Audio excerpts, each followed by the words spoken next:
Strategy Ministry Operations to 31st March 2023. Okay, thank you. Recognizing the member from Kelowna Mission. Thank you so much, Honourable Speaker. And thank you to the Minister, the Deputy Ministers that will partake in these proceedings over the course of the next few days, and all of the staff for taking the time and effort to make this as productive as is possible. I'll be quick with questions, so I'll just give the Minister warning that I'll be jumping to my feet. Because I almost feel like I need to offer an apology because I think I'm your third critic in 3 years, as it were. As I was reviewing all of the estimates from previous years, I was like, wow, a different critic every single year. So I hope I don't overlay too or overlap too many questions with what's already been covered in previous years. But I have to say I was excited to take this critic role and to take this post. And I was actually talking to my nephew recently, and he said, who just graduated from poli-sci, and he said, "Auntie, you have the most important critic role." And I said, "Really? Why so?" And he said, "Because everything is at stake. And if we don't get this right, every other ministry fails." So thus, by inference, the minister also has the most important mandate in this House. And with that, I would not necessarily disagree. This last year, as he has already mentioned, has been incredibly traumatic for British Columbians, starting with the heat dome, the forest fires, and the floods, all layered on top of a global pandemic. We have truly been through so much. And I think that in addition to the fear that's ravaged through our society, through the unknowns and the media, the environmental trauma was also just great. I remember driving through the fires to get to Vancouver, and I knew that I was in trouble when I actually thought, could my car catch fire because the flames were so close I could feel the heat. I know that in meeting with the residents of Lytton, they're still waiting for their community as lives were even lost, as the flames raged through Lytton. So if that wasn't enough, well, then the floods came. And yes, there were people and lives that were lost during those floods because travelers were trying to get through at different times. So climate change strategy is very important, and taking care of our environment has never been so important or so urgent. I use the phrase, the earth is groaning, and the experts are warning. So I am excited to take on this task at hand as to how we're going to move through these topics to a greater understanding of how we can move forward. Because there are some ambitious goals set out by this ministry. And this is actually the first estimates where we get to query the entirety of the plan. Previous estimates were based on what's missing from the plan. Now we get to actually understand in a more fulsome manner how we are going to achieve the emission reduction targets at hand. So in reviewing the last few years, I'm going to try not to overlap, but having the full Clean BC plan allows us to give that discussion. I view these estimates as that opportunity to make sure that we have measured accurate outcomes to monitor in order to foster the accountability that the minister has dedicated himself to. And I understand the urgency.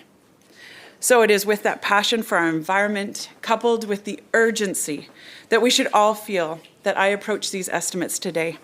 And thank all of those here today for making that possible. And with that, I'm going to turn things over to my colleague from Surrey White Rock, because he's going to ask and start questions on TransLink. Thank you. Recognizing the member for Surrey White Rock. Thank you, Madam Chair. I want to thank my colleague, and I want to thank the minister, and the minister's staff for taking the time today. Obviously, where I come from, well, throughout the province, transportation is absolutely critical, and TransLink plays a large role in that. Just one area I just wanted to canvass, because it was something that kind of caught me off guard about a week ago. I watch hockey games with my son quite a bit, and for the first time I actually noticed TransLink on the boards of the Rogers Arena during the game. So question is when did TransLink enter a partnership with the Canucks? And then I'll have some more questions following that.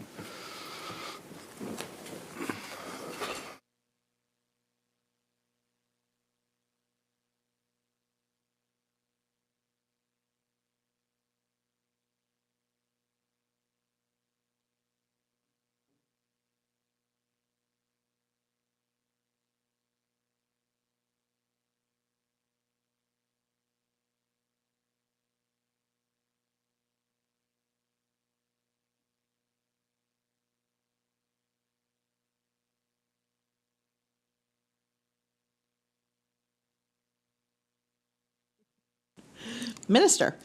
Thank you, Chair, and thank you to the member for the question. I want to introduce my answer by saying that that the role of the government of British Columbia and the minister responsible for TransLink is not to oversee the actual specific day-to-day operating decisions or marketing decisions of TransLink.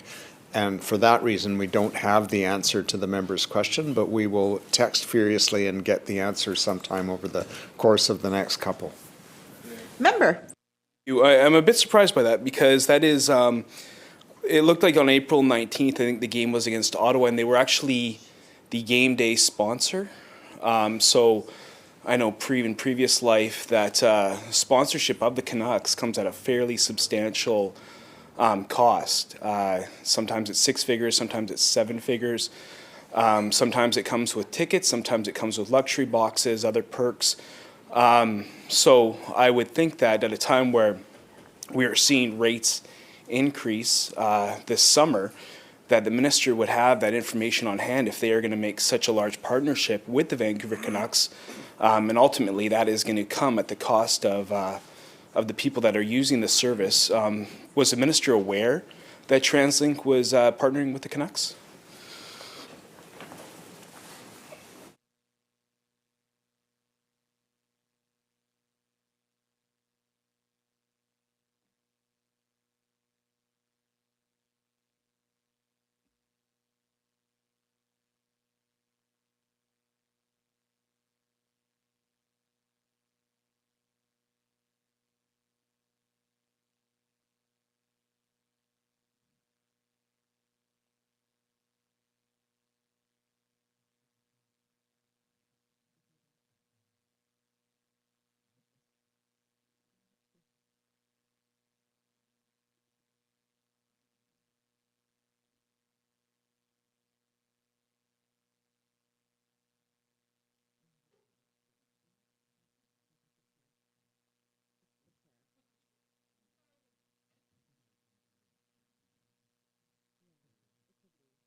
Minister. Thank you, Chair. And again, I wasn't aware of that particular specific decision. We will try to get an answer to the member's first question.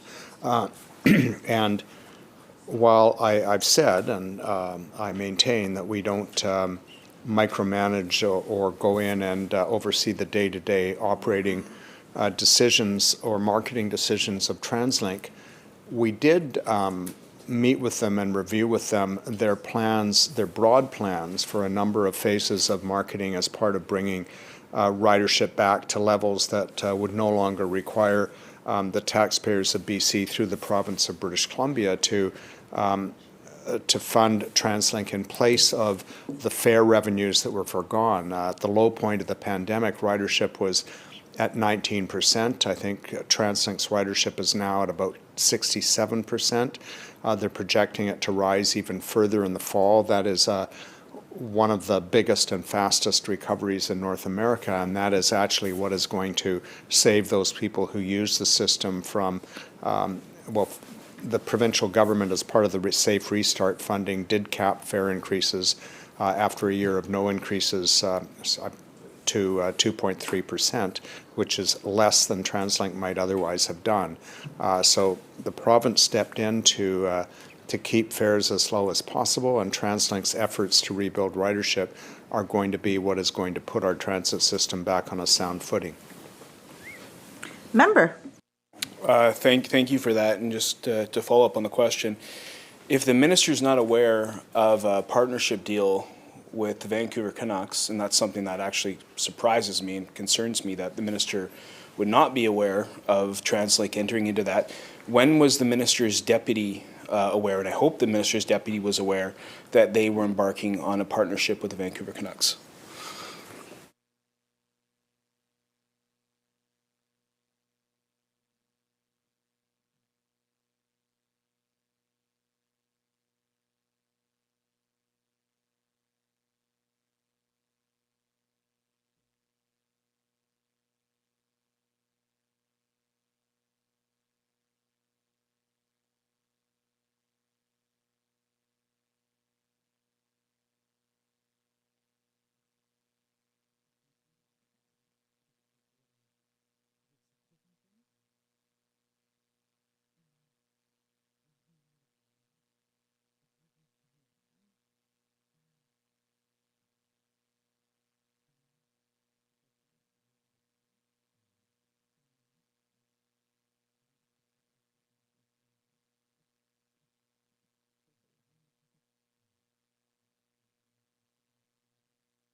Minister. Thank you, Chair. So as I've already mentioned to the member, the government of BC and I, nor my deputy, don't get involved in the specific breakdown of how dollars in a line item on the budget are spent. My deputy would have reviewed the overall line items. The amount of money that was spent on the program partnership with the Canucks was in the neighborhood of $100,000. TransLink has a marketing strategy, and part of the purpose of this strategy, in partnership with Rogers Arena and the Canucks, was to ensure that we were getting people into public transit to get to games, and it's been successful. Some of the heaviest ridership days have been game days, and from taking transit to games, that it leads to more taking of transit. So the strategy, which is to rebuild ridership, is working. Member. So thank you. So I guess if the minister can confirm then either today or later in writing that exactly what the amount was, and if it was a one-time thing, if it was just for the game sponsorship that night, or if it's ongoing.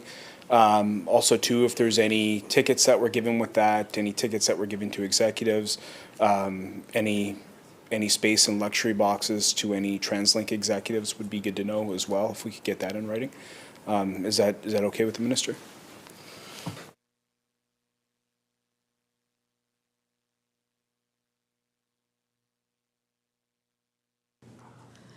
Minister. Thank you, Chair, and we'll be happy to get a full answer to the members' questions in writing.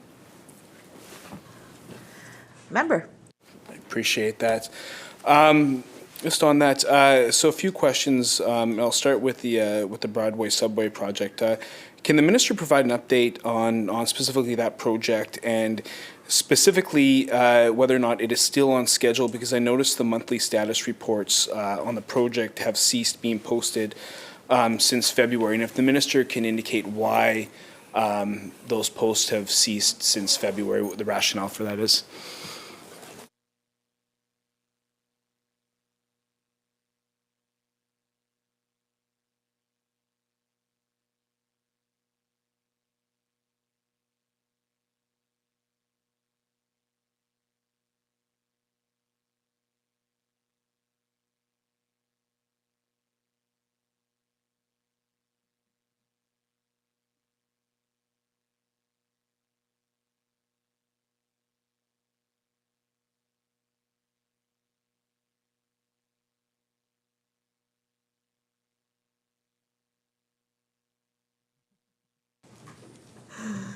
Minister.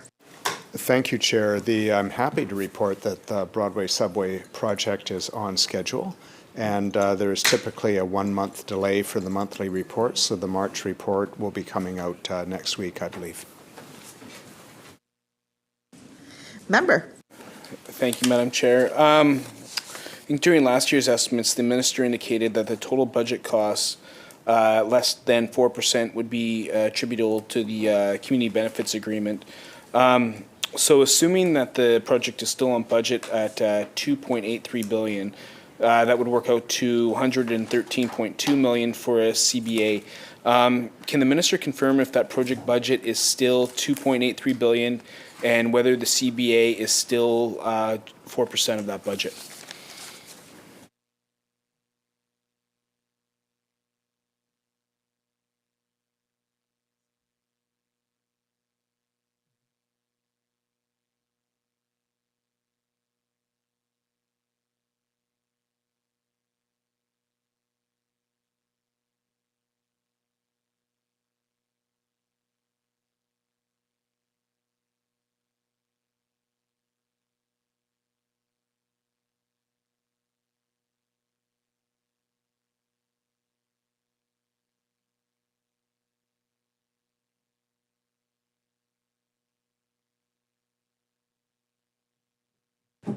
Minister. Thank you, Chair, and thank you to the member for the question. The budget for the Broadway subway project is still 2.83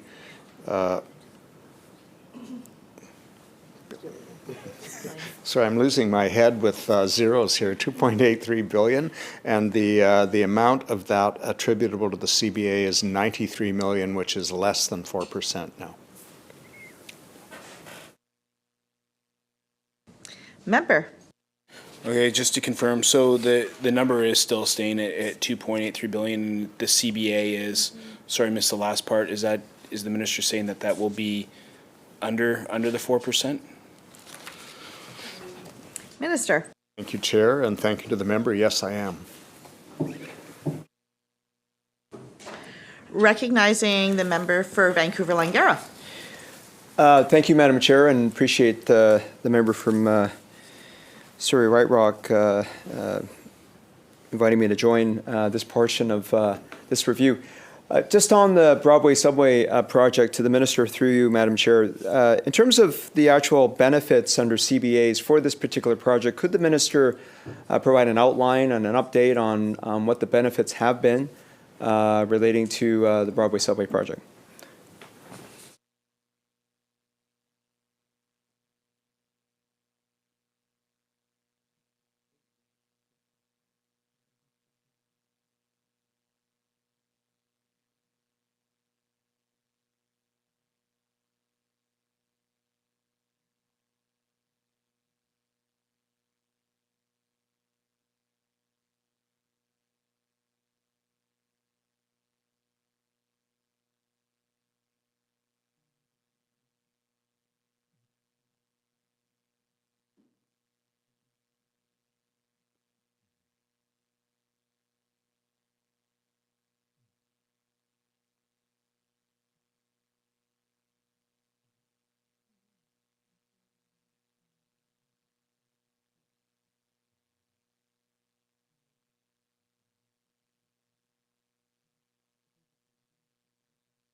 Minister.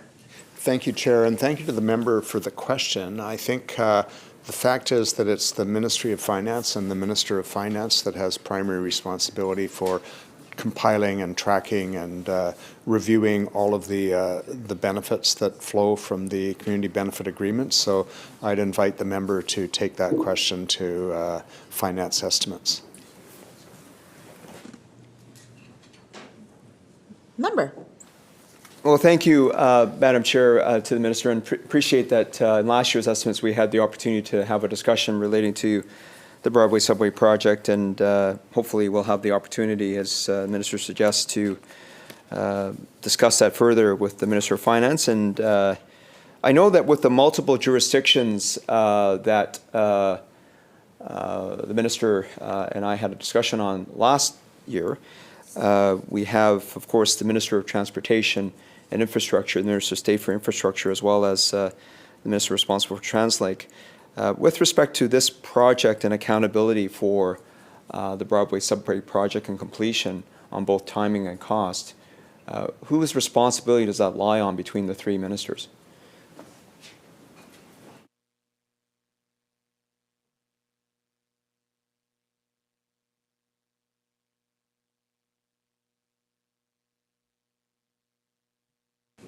Minister. Thank you, Chair, and the responsibility that the member for Vancouver Langara is asking about rests with the Minister of Transportation and Infrastructure. Member. In terms of the planning, thank you, Madam Chair. In terms of the planning to go out to extend the Broadway subway out to UBC, can the Minister provide an update as to the current thinking by the provincial government as to this approach that's being utilized? We've seen, I know I had the opportunity last time to confirm with the Minister of Transportation as well that this is amongst the most costly builds in the world, $2.8 billion for 5.7 kilometers, 6 stations. So in terms of this piecemeal approach that's being utilized, recognizing what's needed to go from Arbutus out to University of British Columbia. Can the Minister, through you, Madam Chair, provide an update as to what the approach has been by this government to ensure that we're getting maximum capacity in terms of our ability to get people through this whole corridor coming through with this extension?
Minister. Thank you, Chair. So to the member for Vancouver-Langara, thank you for the question. It gives me an opportunity to clarify process. So no final decision or decision has been made to proceed with construction of the Broadway subway or the extension of the Broadway subway to UBC, otherwise known as UBCX, nor have the Mayor's Council on TransLink yet to include officially UBCX in their next 10-year vision or investment plan. As the member will know, sometime prior, the Prime Minister of Canada and the Premier of British Columbia indicated a willingness to, between them, support, between the two jurisdictions, support up to 80% of the cost of a concept plan and business case, subject to the Mayor's Council actually including UBCX in their list of projects that they wish to see go forward in the next 10 years. And it is the development of the concept plan and business case that actually develops all of the analysis and answers to the questions that the member has asked. And that's once that is completed, that's when those questions will be able to be answered. Member. I appreciate the level of work and review that's necessary to consider this. And I know that also, of course, UBC has had, even from my time involved there with the alumni, a significant interest in terms of the plan under successive university presidents, including former President Stephen Toop. The partnership that's available between the government of BC as well as UBC, just through you, Madam Chair, to the Minister, what level of openness is there between this government and recognizing the significant priorities for the university to have that level of connectivity by transit? Just looking at that partnership, how does the government look at the dollars that UBC has already been incurring and setting aside for this project, and whether it's open to further contribution for this project as it goes forward, and what parameters are there for that level of partnership with the university?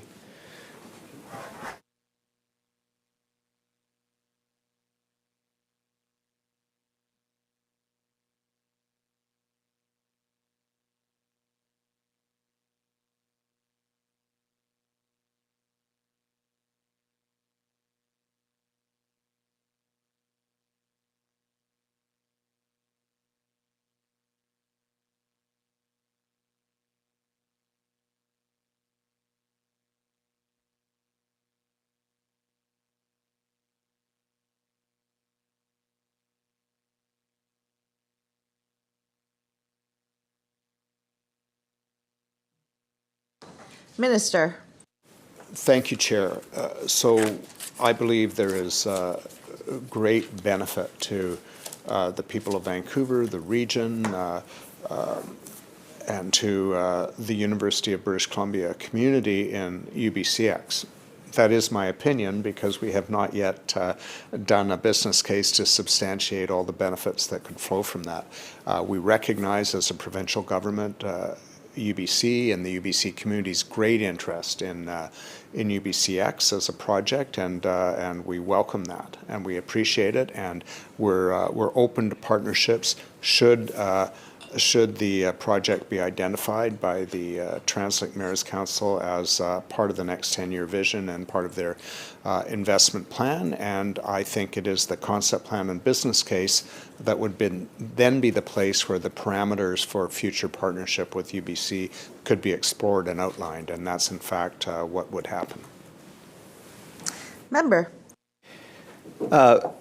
Thank you, Madam Chair. And I mentioned earlier, President Stephen Toop, when I was with the Alumni Association and with their leadership team there, I know that in the years of 2008 to 2012, the business cases that the university was presenting to the federal government and to others were significant in terms of the level of planning that was going on. I appreciate that with TransLink and other responsibilities and the Mayor's Council, there's other levels of review.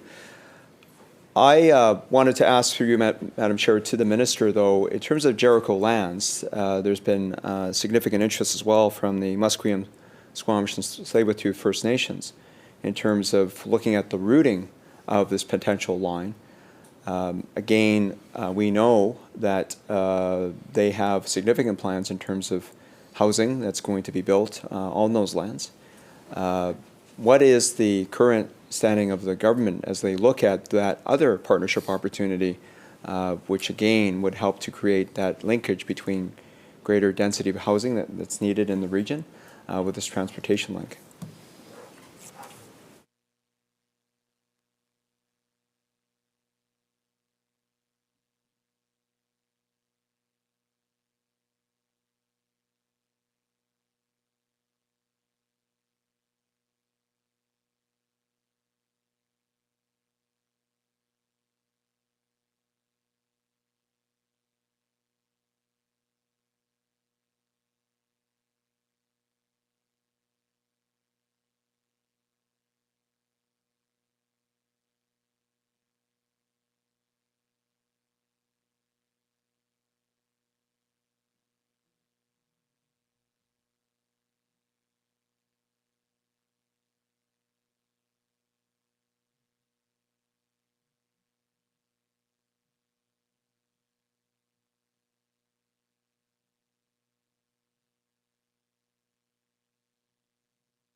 Minister. Thank you, Chair, and thank you to the member from Vancouver-Langara who has correctly pointed out that there are initial studies, initial business cases, and then eventually, once there's a decision to build a project of that magnitude, there is a extremely fulsome concept plan and business case that that happens, and it has to, given the considerable amount of funding from the provincial government, follow certain parameters. But to the member's question, TransLink has already done a significant amount of work to look at options and to outline, narrow down the range of possibilities. And in doing that, TransLink, as its preparatory work, consulted with the Musqueam, Squamish, and Tsleil-Waututh Development Corporation, also known as MSTDC, UBC, the City of Vancouver, and the province. So these are all the partners who have a significant interest in the project. Clearly, if you look at TransLink's Transportation 2050 plan, Transport 2050 plan, the work of the provincial government to link transit to housing through means of transit-supported development. This is exactly the kind of work that needs to be done, linking housing development and transit for livable communities, providing housing for people, and making it convenient as well as cost-effective for people to leave their cars and reduce congestion on the road and get to where they want to get to as quickly as possible and have it be convenient to where they live, work, and play. So that's a longish answer to the member's question, but yes, very much the three nations and their development corporation are seen as partners. Recognizing the member for South Surrey White Rock. Thank you. I'm sorry, Surrey White Rock. It is south. I knew I was going to screw it up. It is south. You didn't screw it up. It is. It is Recognizing south. the member from over there. Okay. Thank you, Madam Chair, from over there. So just in terms of the, just switching to the Surrey Langley SkyTrain, and so in 2020, TransLink's January business case summary was $3.1 billion. The federal government then pegged it at $3.84 billion when it announced its funding commitment July of last year. So that's a 24% increase. Now on the government's website, it is now listed at $3.95 billion. So I understand the numbers fluctuate over time, but can the minister confirm that the current number, the $3.95 billion, will be the number going forward, or is that also going to be subject to rising like we've seen over the last year?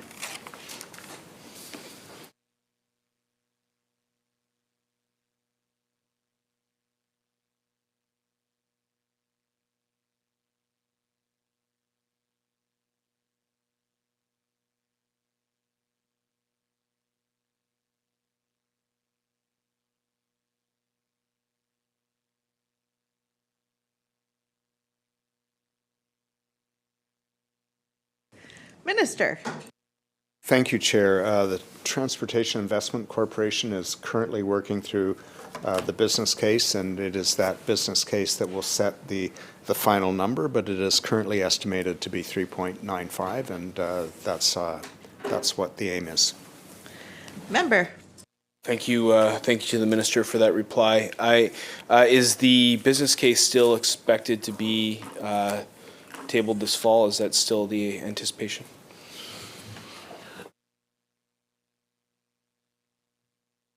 Minister. Thank you, Chair. This fall it is. Member. Thank you, Madam Chair. Just switching over now to the issue of mobility pricing. So one of the issues I know that the government has looked at mobility pricing through TransLink. Can the minister give an update on if TransLink is still contemplating the idea of mobility pricing in the Lower Mainland?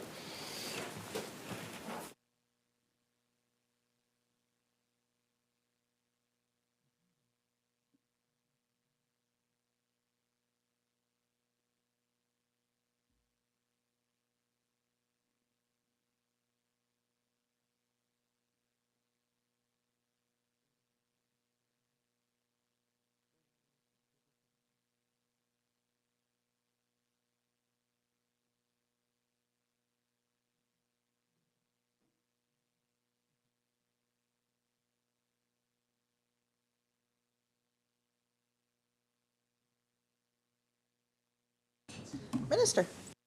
Thank you, Chair. And Metro Vancouver regional agencies and municipalities and the Mayor's Council continue to explore mobility pricing among a number of options for reducing GHGs and congestion and raising money to invest in public transit in the region, but no decision has been reached. Member. Thank you, Madam Chair. Would mobility pricing be something that this minister would be open to supporting?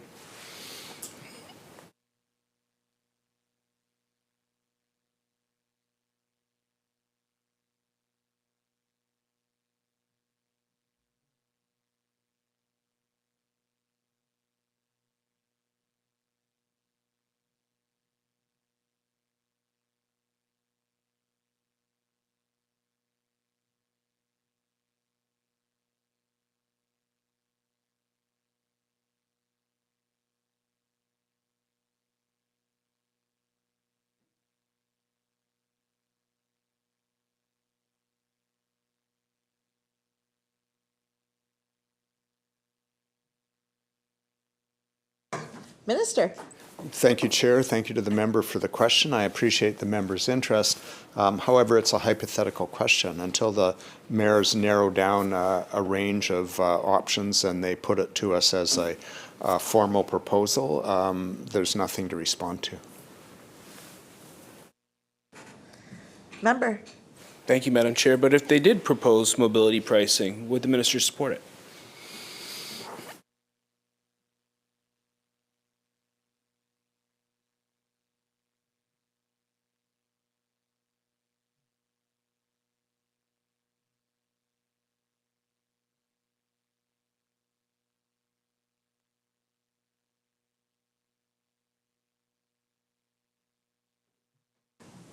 Minister. Thank you, Chair, and thank you to the member for the question. And the reason I answered the question as I did is it's very difficult to give a response to how our government would consider a particular proposal without seeing the suite of proposals, how they interact, and how they impact British Columbians.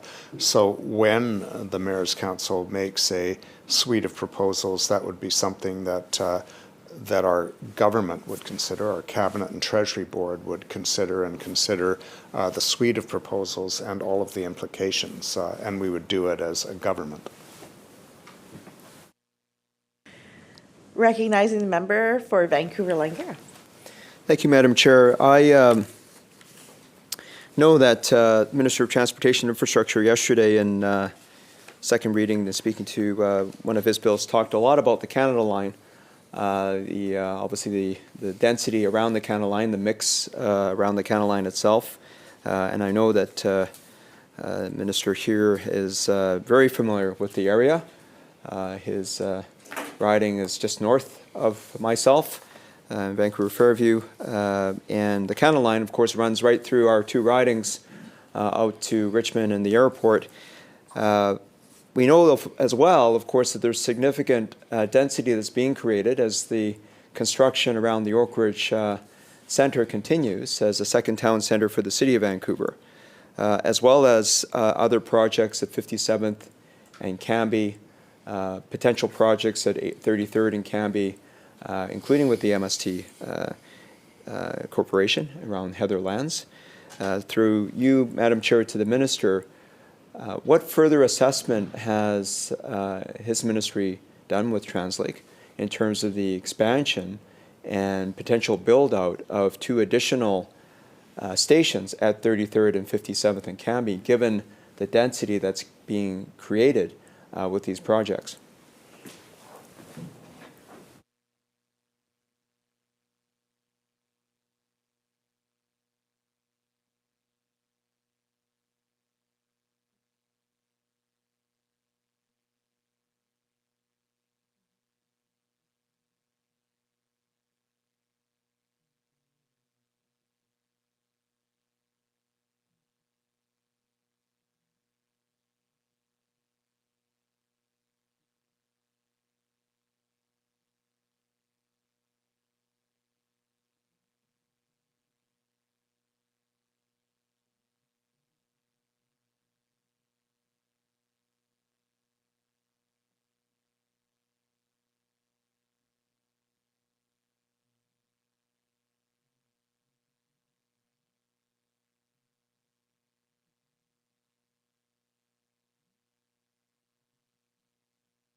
Minister. Thank you, Chair. Those two potential stations aren't in the current 10-year plan, and so no discussion is taking place. Typically, if there was an interest in the city in those stations, it would be raised with the by the city with other mayors. It would then go to TransLink, who might discuss it with the province, but it would be discussed with the Minister of Transportation and Infrastructure, who is responsible for capital expenditure. Member. I appreciate that, Madam Chair, and it is certainly a discussion I've been having with the Mayor of Vancouver, as well as city planning in terms of the business case for those two stations, both at 33rd and 57th. Appreciate that with about $100 million cost for each of these stations, there is a view that continues as to the business case itself at the city level, as the Minister mentioned. We see, of course, the growth of the community with over 16,000 units being added around Oak Ridge and down the Cambie corridor, including at 57th and Cambie. So I expect, certainly as a local MLA, I continue to see much growth that's happening and concerns relating to transportation. So I just note that to the Minister, but certainly can go on to say this. In terms of Langara College at 49th and Cambie, with 85% of students pre-pandemic arriving to that campus by public transit. It's a remarkable example of the importance of the Canada Line and certainly rapid bus and other bus transportation along 49th and 41st. This is something that I know as, again, greater density is created on 49th. There's always been, when I talk to many students, the buses that travel along 49th, the wait that there's there. So perhaps I can get through you, Madam Chair, from the Minister, an update as to the bus rapid transit plan around this area of the city, recognizing, again, the tremendous growth, recognizing that we don't have yet the stages of development that the Minister referred to in terms of the additional stations at 57th and 33rd. What are the bus transportation solutions at this juncture for this area of the city?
Minister. Thank you, Chair. The 2022 TransLink interim investment plan and their 10-year vision is currently out for consultation, and I think the mayors are planning to approve it or consider it for approval in late May. Included in that are the 49th Avenue corridor, the Expo and Canada Line corridors as significant areas for improved transit connections. Member. Thank you, Madam Chair. I given the opportunity that I have here, wanted to just go a little deeper on local issues, if I may. I was meeting with the Indo-Canadian men's and seniors women's groups at the Sunset Community Centre in the heart of my riding in Vancouver-Langara, and I know that every time I go see them, they talk to me about their own views as to what they put into our country and our communities, and obviously transportation needs. We know that many elderly people continue to rely tremendously, even through the pandemic, in a safe way, ridership on public transit. And so there's been the discussion around how do we create more transportation routes along 57th. There is no corridor that 49th is an important one, certainly, and 41st, but 57th as well.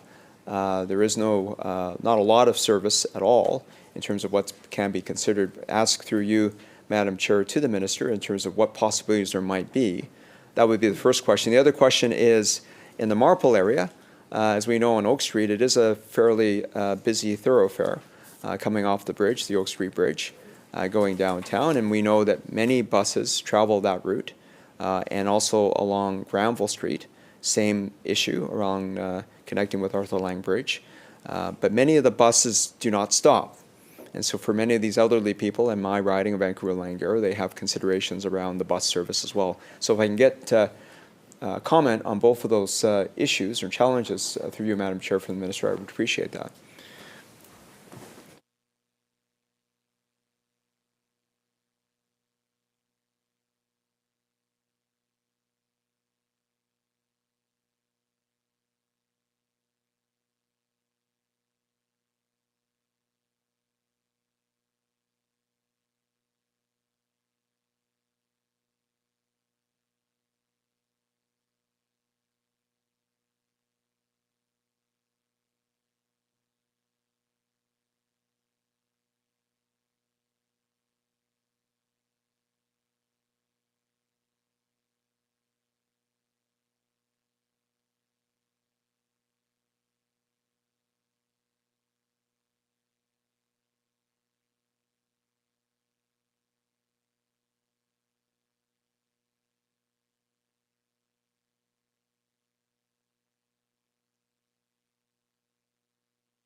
Minister.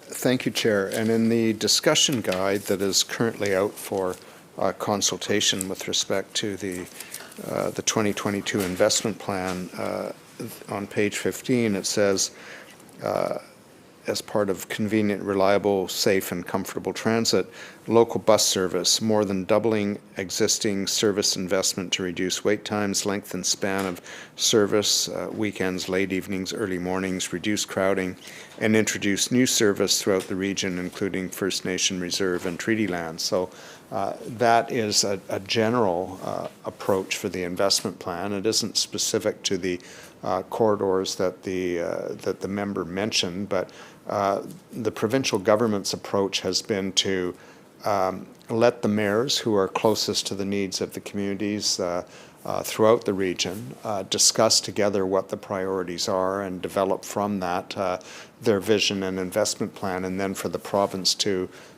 support them in that. Having said that, I am happy to raise the issues that the member has raised to this point, or that he may raise in his next questions with Mayor Stewart. Chance to redeem myself. Recognizing the member for Surrey White Rock. There you go, redeemed. Thank you, Madam Chair. I'm just gonna wrap up on one final question, or maybe depending on the mayor's response. But sorry, the minister's response. Talking about mayors is just in terms of the mayor's council and their calls for new funding options, right? And with the 10-year plan. So how does the minister see funding going forward with the mayor's calls for new funding options, and how will they meet that 10-year plan?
Minister. Thank you very much, Chair, and thank you to the member for an important question. I think one of the things that we've seen in jurisdictions across Canada as a result of the pandemic was precipitous drops in ridership, which created real funding gaps for transit systems across Canada. And to assist with that, the provincial and federal governments provided 2 tranches of Safe Restart funding. The first one was $675.8 million jointly, and the second one was $176 million. But the pandemic has occasioned thinking about not just what do we need in the short term as an emergency response, but what does the future of transit look like with more and more people working from home, more hybrid models, and it's a bit difficult at this point to predict what ridership looks like and what it will take to rebuild ridership or build new ridership for among some people who weren't taking transit before, replacing some and building on some ridership that currently exists. So all of which is to say there's, I think, a robust discussion taking place on funding models as well as service models, because the two are linked. There have been ongoing discussions with the mayors periodically on a range of possible sources of funding. Those discussions are, I would say, in early stages, far from concluded. So it would be early to talk about what they are or what the preferred ones are. But we have been working closely with the Mayor's Council in the context of the 2022 investment plan to rebuild ridership, to support core services, and to continue to complete the Surrey-Langley SkyTrain line. Recognizing the member for Kelowna Mission. Great, thank you so much. Through the chair to the minister, I'd like to switch gears now out of TransLink. So do you need time to adjust on the staff, et cetera? Okay. I think so. We need a shift of personnel, and maybe it would be okay to take a 5-minute recess while we do that. Absolutely. Thank you, Minister. We're recessed for 5 minutes. We'll see everybody at 10 after 2.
Shanae, back to order. And we were recognizing the member for Kelowna Mission.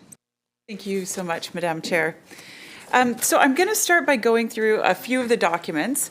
Obviously, as the minister will recall, the Clean BC plan was canvassed thoroughly last year, and it was found in the enhanced review that there was a missing 25% of emissions reductions that was promised through the roadmap. Could the minister, through the chair, just describe to me the relationship between the Clean BC and the roadmap documents?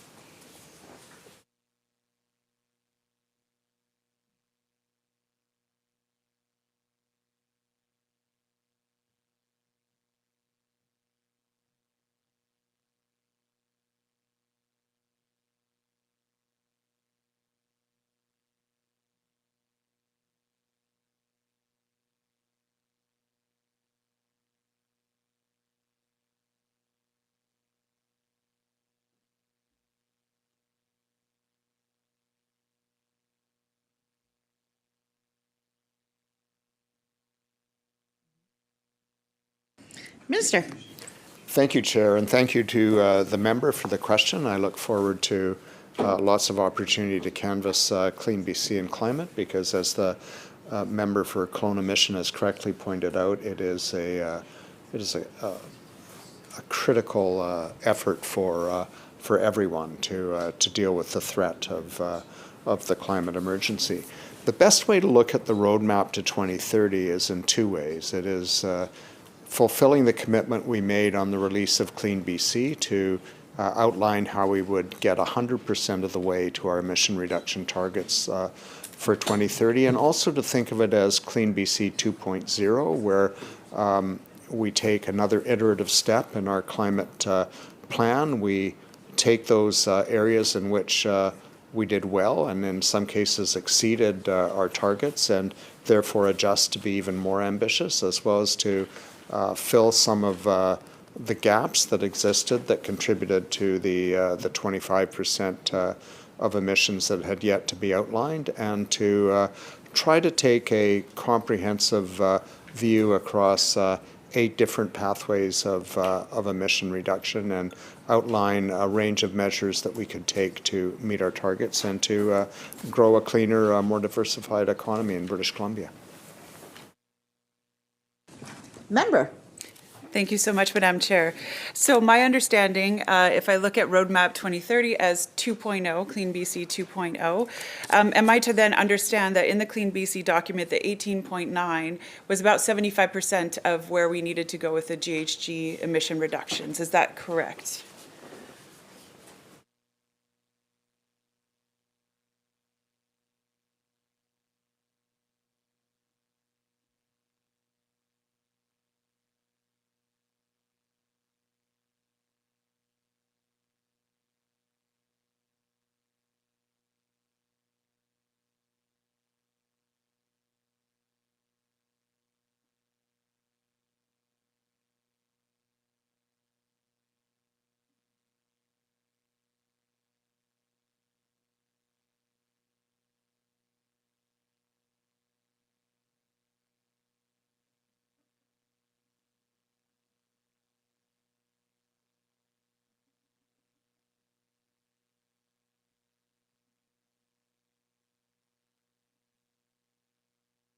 Minister.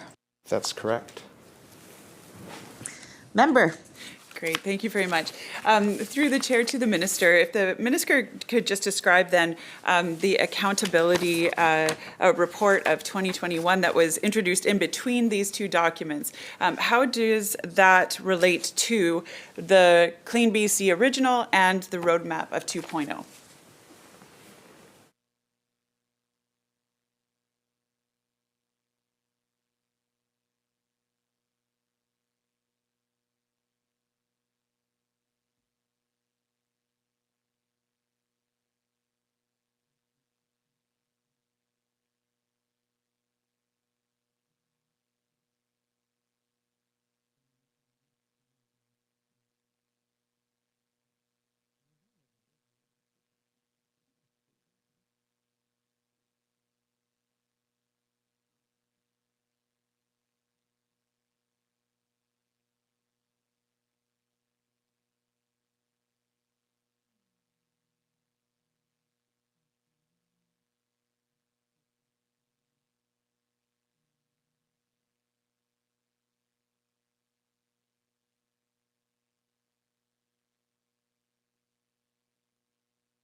Minister. Chair, and thank you to the member for the question. The annual report to the Legislature is the requirement of the Climate Change Accountability Act, and we introduced those amendments in 2019.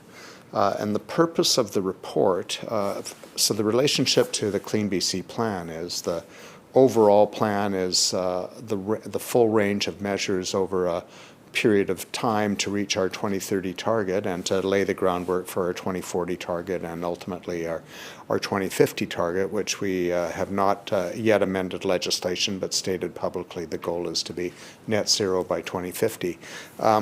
The accountability report refers to each year in the budget we outline what we're going to spend in a number of areas to pursue very specific goals related to the Clean BC plan for that for the next period of time, generally the 3-year period encompassed in the budget. The accountability report lays that out, and then it looks back retrospectively and reports on what our emissions are, have been, and there's a 2-year or there's a lag because we rely on federal figures and federal modeling.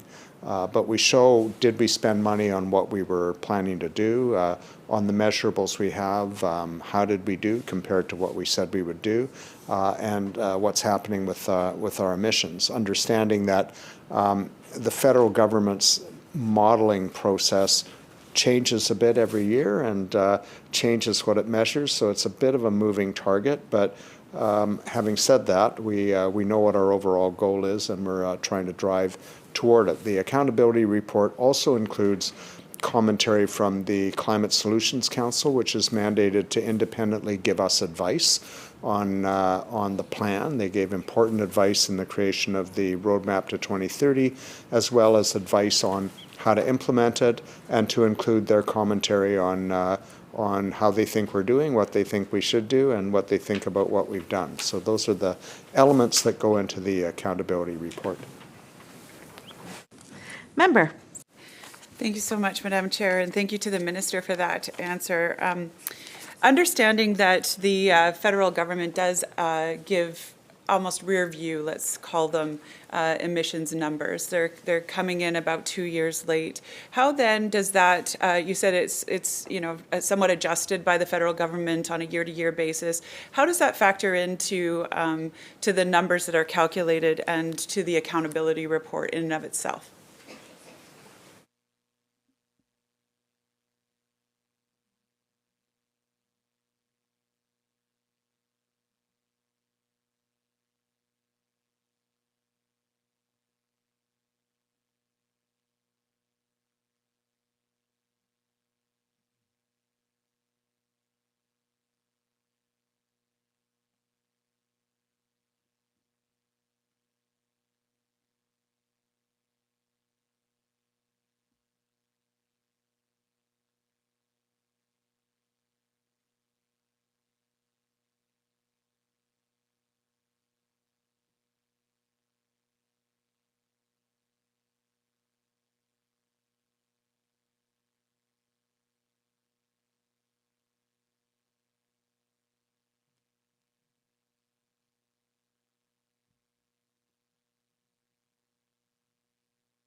Minister. Thank you, Chair. So first, I think it's important to differentiate between figures that we use being 2 years late and the amount of time it takes. I mean, it is true that we finalize them 2 years later, but we do that because it takes time to accumulate all the data by the federal government that informs the figures that we use. When I talked about the federal government changing the modeling and therefore the numbers, it's not capricious. It's a result of refining their model, and it's also often a result of different international protocols that are reached about how and what to measure. So one of the results of that was after we released the Clean BC plan in 2018, the federal government's way of determining what our 1997 baseline was to raise the level of emissions, which means that we actually had to find greater emission reductions in order to meet the target that we set out, and that is what we're working hard to do. Member. Thank you, Madam Chair. So just to understand, through the Chair to the Minister, so what you're saying is that in the adjustment, it actually made the number of reduction higher. Did I understand that correctly?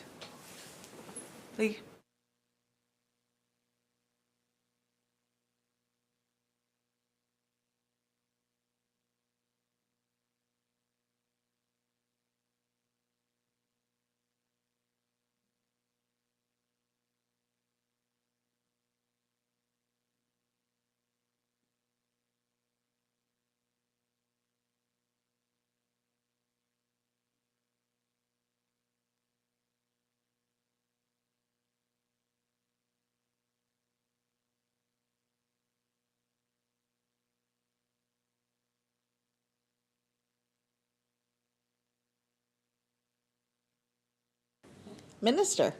Chair, so the result of the changes to the federal government's measurement of emissions and their backcasting to our baseline date added 1.9 megaton to the baseline. So that is the extra amount of emissions that we had to factor into the roadmap of to 2030, and those that extra emission reduction was factored into the roadmap to 2030. Member. Thank you so much, Madam Chair, and thank you to the Minister for that answer. So if I'm to understand correctly, the 25.4 megatons that were articulated within the Clean BC plan were now 26.4 megatons in the roadmap 2030. So a further reduction was necessary. Is that correct?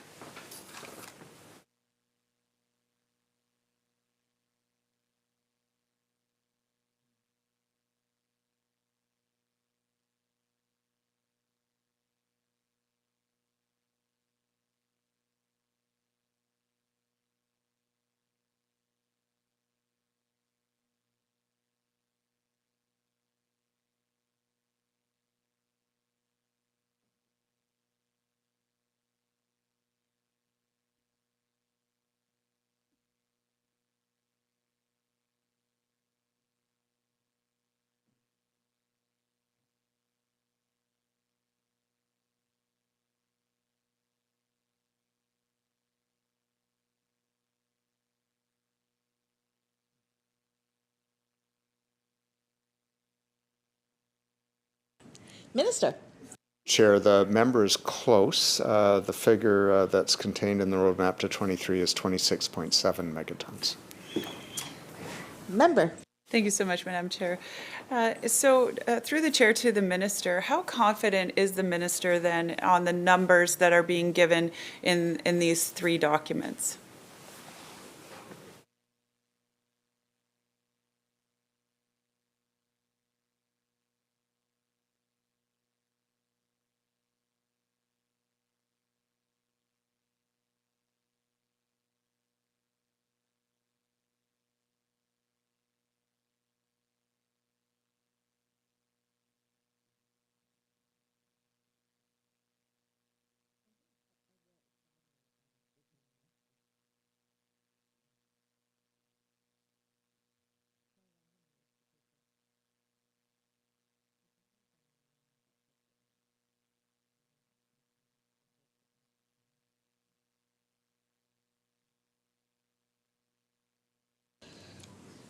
Minister. Thank you, Chair. It's an interesting question to ask how confident I'll be at a specific result 8 years from now or 18 years from now. But what I can say is I'm very confident that it is possible to achieve the emission reductions that we've committed to with the plan we've put in place. I'm confident that the modeling that was used to determine those numbers was robustly developed and reliable.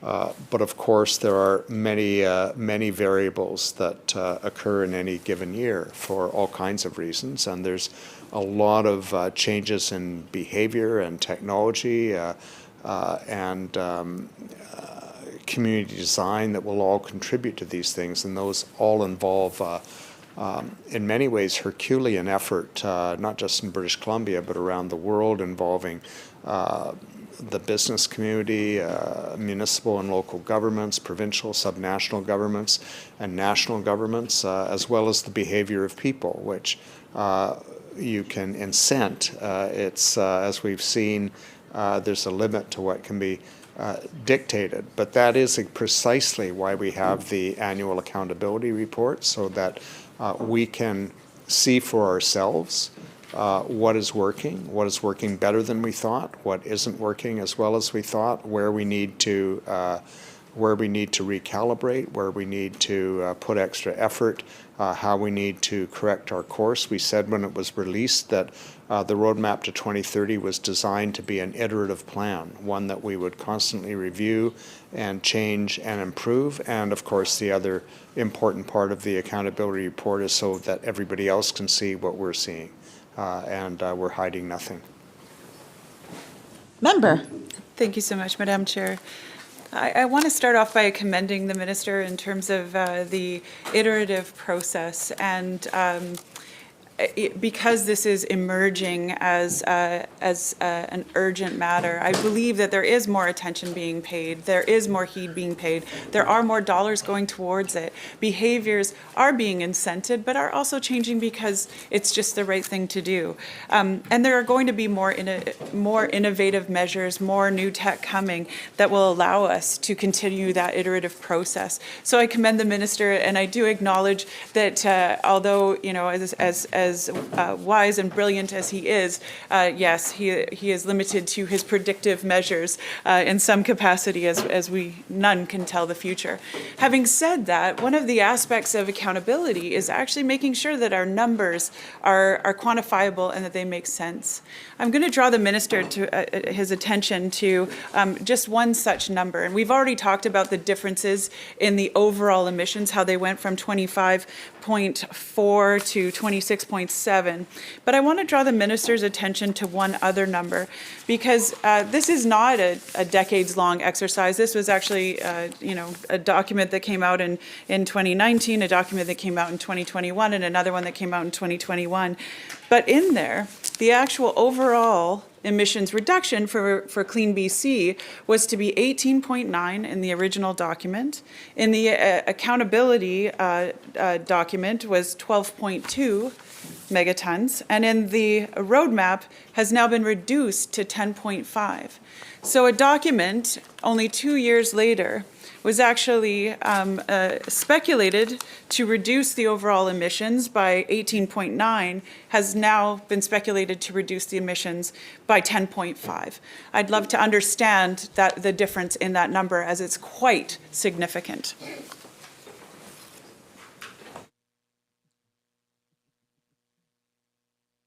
Oh my gosh, I'm sorry, Minister.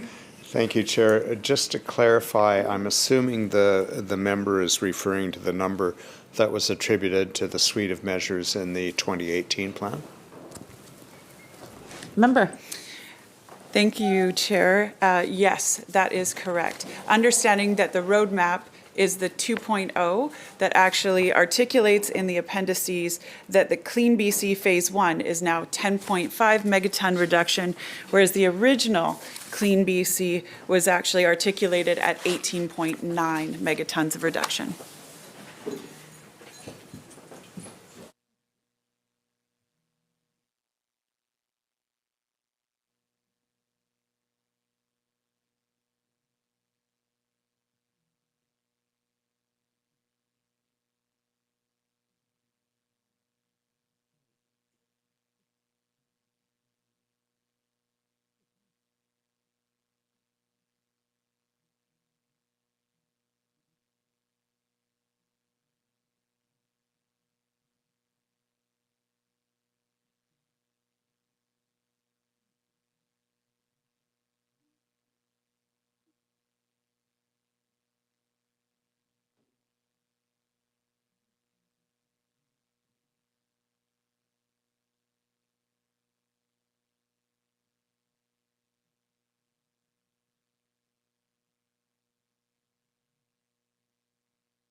Minister.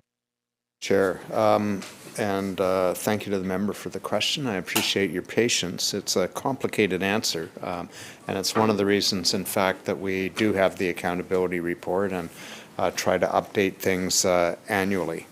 But there were some very significant changes in emission projections between 2007 and 2019. So in 2018, we didn't have some of the information for the 2018 plan that we did for the 2021 roadmap release. For example, heavy duty vehicle emissions were up by an estimate of 2 megatons. Passenger vehicles were up by 1.1 megatons, notwithstanding our early success with the zero emission vehicle program.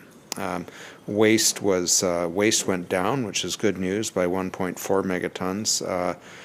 But there's also significant changes in other areas. One of the things that has impacted us is changes in the federal methodology for measuring methane emissions, which resulted in a larger number. So these are changes that impacted our 2018 projections, and I can expect that the member will now say, well, how can you be confident in the roadmap? And my answer to that is the roadmap is developed at a snapshot in time based on the available knowledge we have, both of emission projections, as well as technologies and measures that we can take to reduce them and what we might expect from that. The purpose of an iterative process and recalibration is as we get new data to respond to it.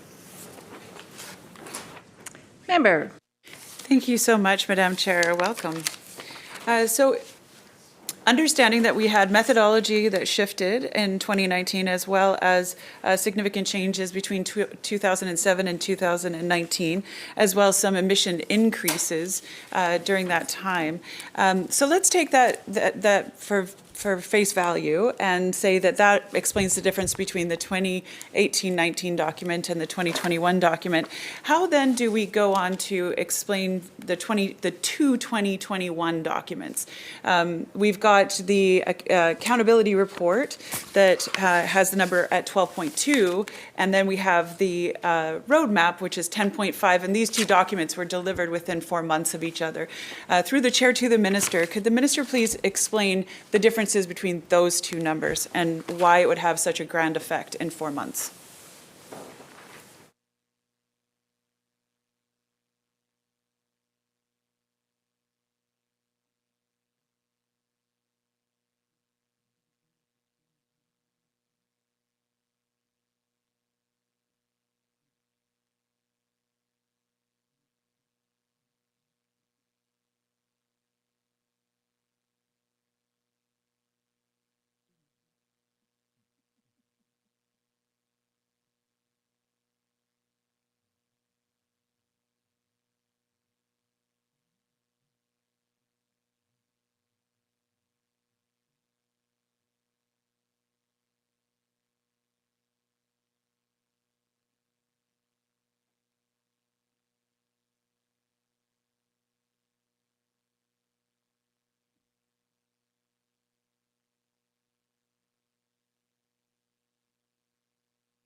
Minister.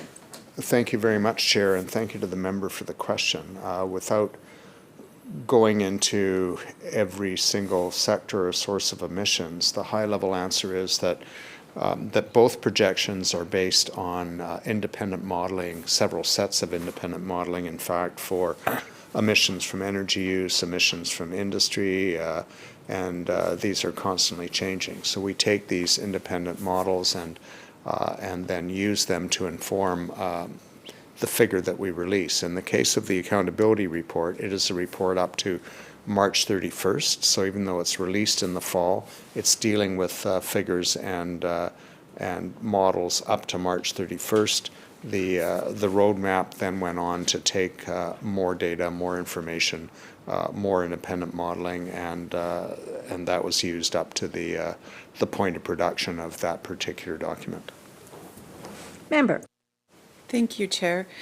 So through the Chair to the Minister, how then does the accountability document create confidence for the general public on the numbers if the numbers are pro forma and rather snapshots in time rather than absolutes?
Minister.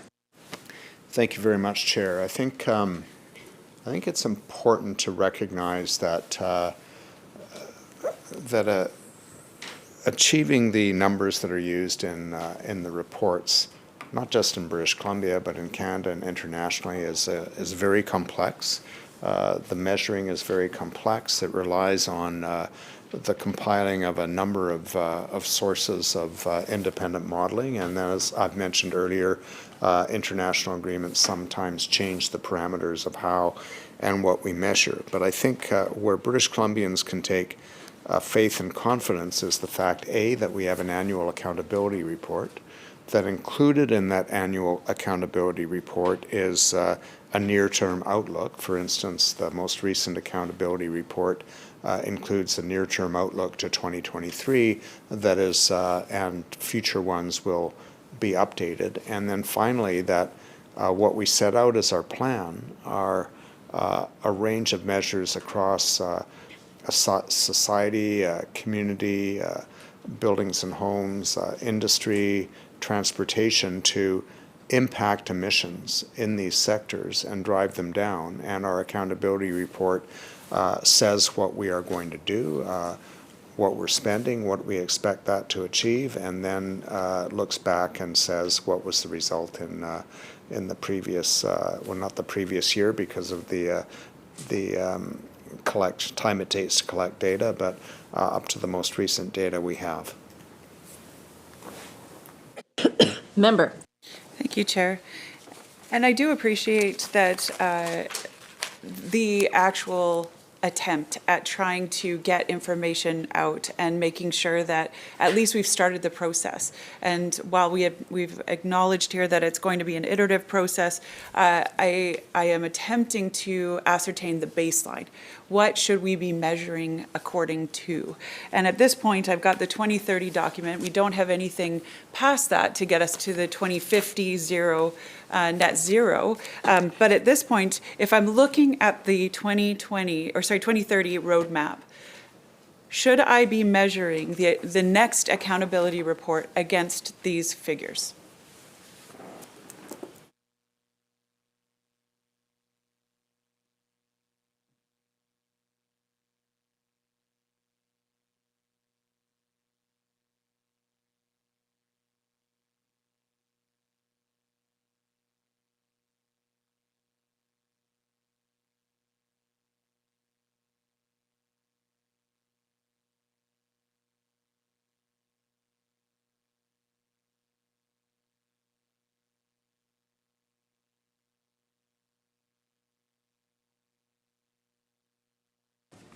Minister.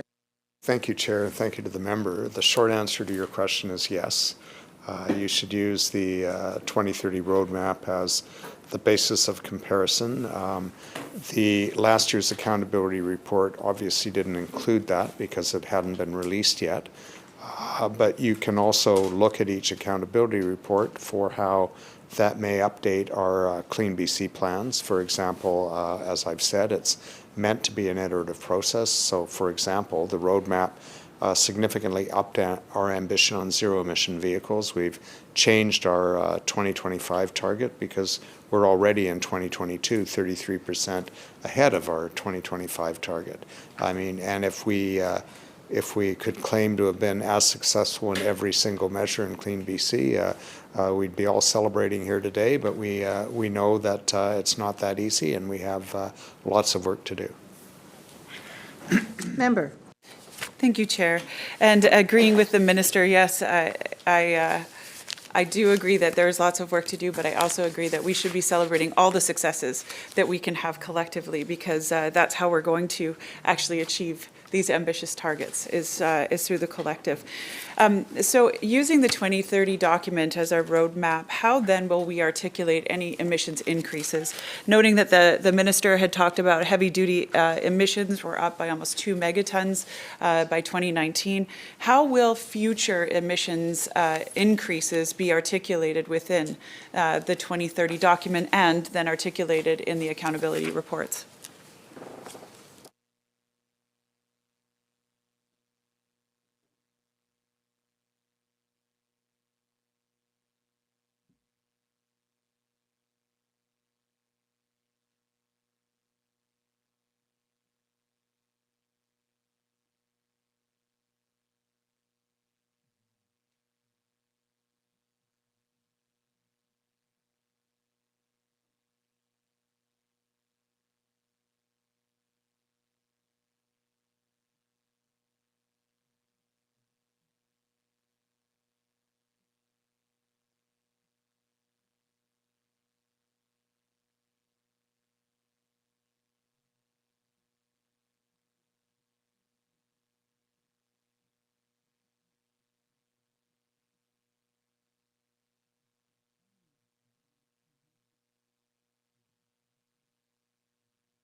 Minister. Thank you, Chair. And to the member, the provincial greenhouse gas emissions inventory comes out typically in the summer of every year, July or August. It measures emissions in literally dozens of different sources, and that is a good place to look. We then take that provincial greenhouse gas emission inventory data, and we use it in the accountability report to see where we're doing well, where we need to do better, where we need to recalibrate, generally how we've done. Member.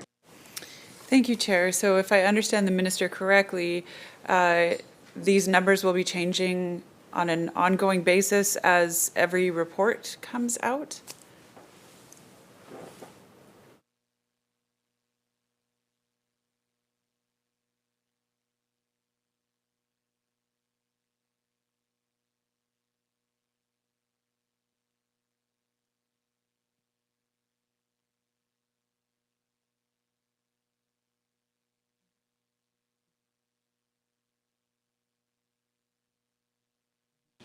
Minister. Thank you, Chair. The provincial greenhouse gas emission inventory report is an annual report. We've talked about collecting of data, so the most recent report last summer was 2019. The 2021 will be coming out, and those change because emissions change year to year. Member. Thank you, Madam Chair. And I think that the minister and I might be missing each other in our questions and answers. So what I'm asking is, yes, the articulation of the emissions comes out in the report every year. I'm asking, as the accountability report comes out, that will be based on what the emissions are. But there's also the articulation within the accountability report of what the reductions are that are not an absolute number, but rather an aggregate number of all of the subtotals that are underneath each of these line items. So what I'm asking is, how do we actually measure against those line items if we can't see them and if they are constantly changing? If they are not changing, then we can measure them from year to year and against the accountability report. If they are not actually staying the same, we won't be able to measure against them, and we won't be able to see, we'll be able to see where our overall emissions are, but we won't be able to see if we're actually reducing anything against our plan.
Minister. Thank you, Chair. So if I understand the member's question correctly, what we do is we take the provincial greenhouse gas emissions inventory data. It tells us how we're doing compared to the numbers that we set forth in each of the pathways that we need to reach our goal of a 40% reduction. We see if we have to do more in one area, if there's opportunities with new technologies or experience to do more, or if there's a need to do more because we're not doing as well as we thought. So we then show what we've done in those pathways compared to what we said we were going to do in the previous accountability reports, as well as any changes in our projections that may result from the iterative nature of the process. Member. Thank you, Chair. So if I'm understanding correctly,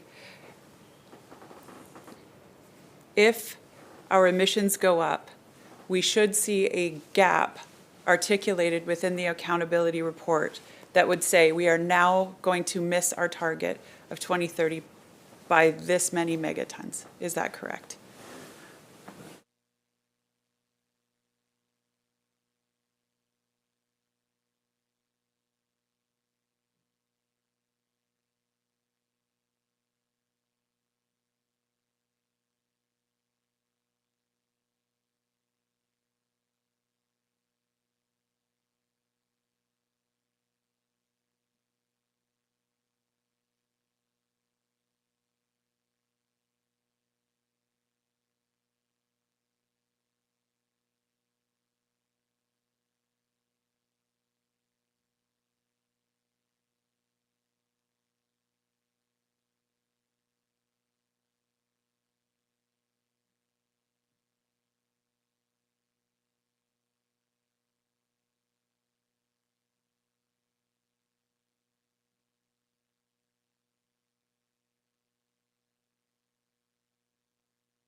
Minister. Thank you, Chair. So as I've said to the member, it's not a set it and forget it exercise. It is a measurement and reporting exercise and a recalibration exercise. So the member has put forward a hypothetical situation and asked what happens if our annual report shows that the gap in presumably either overall or in a particular pathway is greater than we projected. And if that is the case, we would note that, as we might also note that if in another pathway it was less than we projected. But we would note the gap, and we would include the measures that we plan on taking to address that larger gap. Member. Thank you, Madam Chair. So my next question will be less hypothetical, perhaps, and that is just to articulate through the chair to the minister, how is LNG factored into our current emissions targets?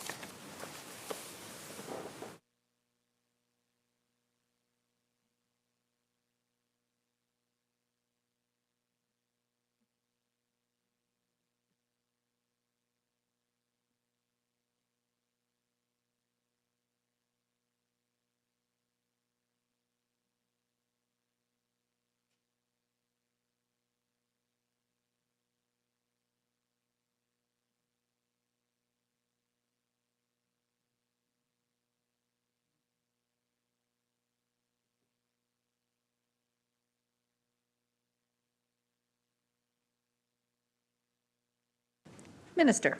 Thank you, Chair. And as I think the member knows, what is included in the modeling for our 2030 target is 3.45 megatons combined upstream and downstream emissions from LNG Canada Phase 1.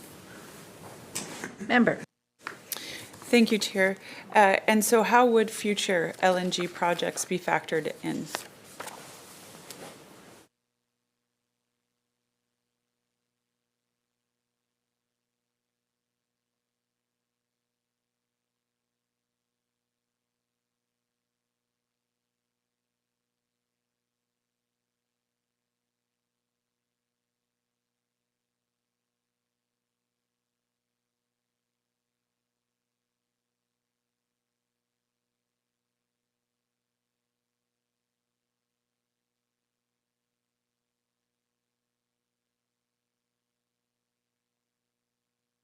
Minister.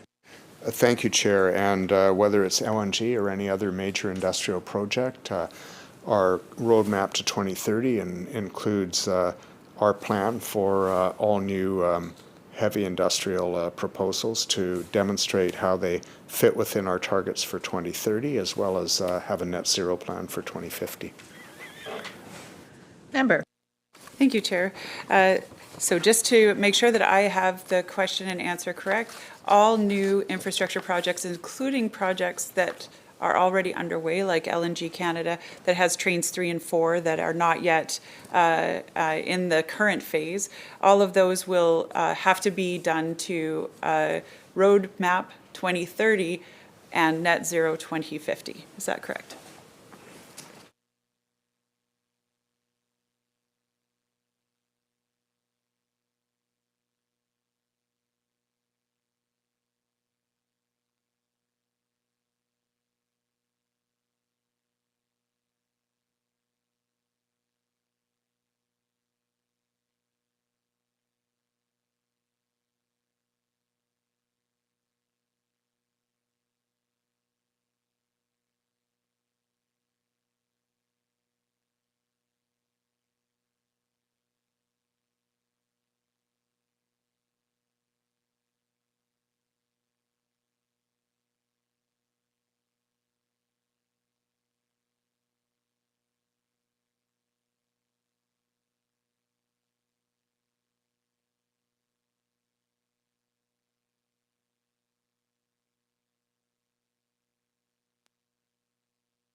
Minister. Thank you, Chair. And as we say in the documents that supports the Clean BC roadmap to 2030, that first of all, some of BC's largest industrial operators that account for about 50% of our industrial GHG emissions have already committed to reaching net zero by 2050. So our roadmap includes that we're going to introduce a new requirement that all new large industrial facilities must have a plan to achieve net zero by 2050, and that the plan will also show how they align with BC's interim 2030 and 2040 targets. And we're in the process of consulting and engaging with industrial sectors as well as Indigenous nations about how best to achieve that. Member. Thank you, Chair. So the answer this time was a little bit different in that the minister had indicated that all new projects needed to be net zero or have a plan for net zero. Having said that, what was indicated previously is that we would be kept on the roadmap to 2030. So what if an LNG project came on and, let's say, introduced another 3.4 megatons of GHGs? Would that be considered if we were saving 3.4 GHGs in another area and still were able to meet the road 2030 targets?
Minister. Thank you, Chair. And the member raises essentially a hypothetical question, and it's the subject of discussions between us and all sectors of industry, and that will need to take place in order for us to demonstrate to British Columbians and to industry how we're going to implement that part of the roadmap to 2030. Member. Thank you, Chair. So my understanding then from the minister is that there will be some level of subjectivity that will be required in terms of weighing the benefit and costs of each of those to our general emissions. Is that correct?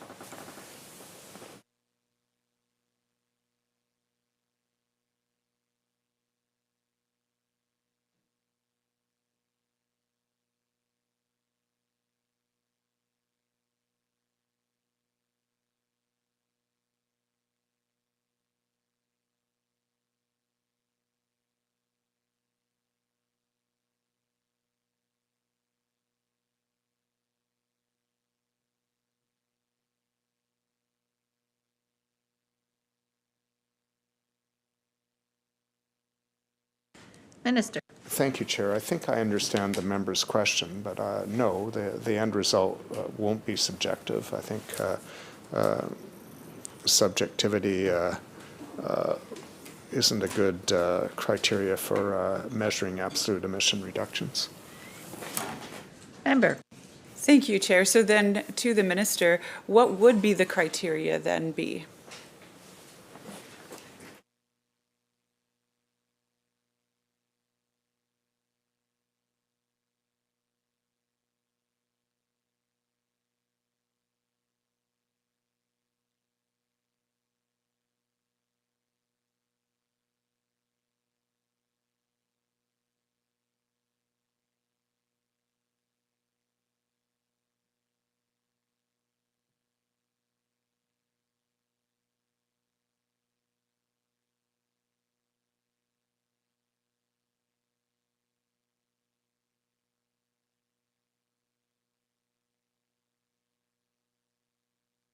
Minister. Thank you, Chair. And the criteria would be a demonstrable plan, which will be required of industry, and we will have discussions with industry and Indigenous nations about what the shape of that should look like, that shows in measurable ways how they will reduce emissions to fit within our 2030 target and a net zero ultimate target for 2050. We're going to take a 5-minute recess, please. Be back here at 3:15.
We'll call the Committee of Supply back to order, recognizing the member. Thank you so much, Madam Speaker. So I don't mean to belabor the issue. So I'm going to ask it maybe a little bit different way, maybe a little bit more open-ended. Through the chair to the minister, who has the authority to approve large industry projects?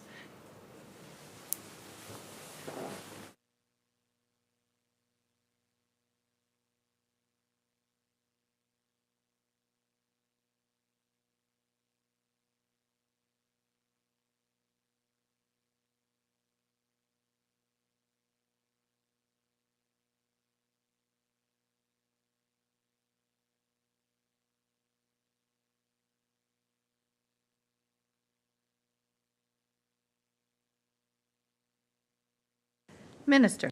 Thank you, Chair, and thank you to the member. Most large industrial facilities would be covered by the provisions of the Environmental Assessment Act. Ones that are entering the process now by the most recent Act 2018, and that's governed by a set of criteria that are laid out in the Act with decision making by the Minister of Environment and Climate Change Strategy and another responsible minister. Member. Thank you, Chair. So does that process, is that assessment process through the Ministry of Environment and Climate Change, is that where the roadmap would have to be ascribed to?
Minister. Thank you, Chair. And Section 25 of the Environmental Assessment Act 2018 lays out a number of matters that need to be considered in environmental assessments, including emissions, greenhouse gas emissions, and the effect of those emissions on the province's ability to reach its legislated greenhouse gas emission targets. So that would be a factor of consideration, as well as government policies that were developed to support meeting those policies, which would include but not be limited to the Clean BC Roadmap to 2030. Member. Thank you, Chair. Through the chair to the minister, does the Roadmap 2030 have any legislative legs at this point? Does it have any legislation that mandates these targets be met? Sorry, I'll just clarify. Not the overall reduction. I understand that that's in legislation for the 2030 target, but the actual roadmap itself, does it have any legislative authority to enact?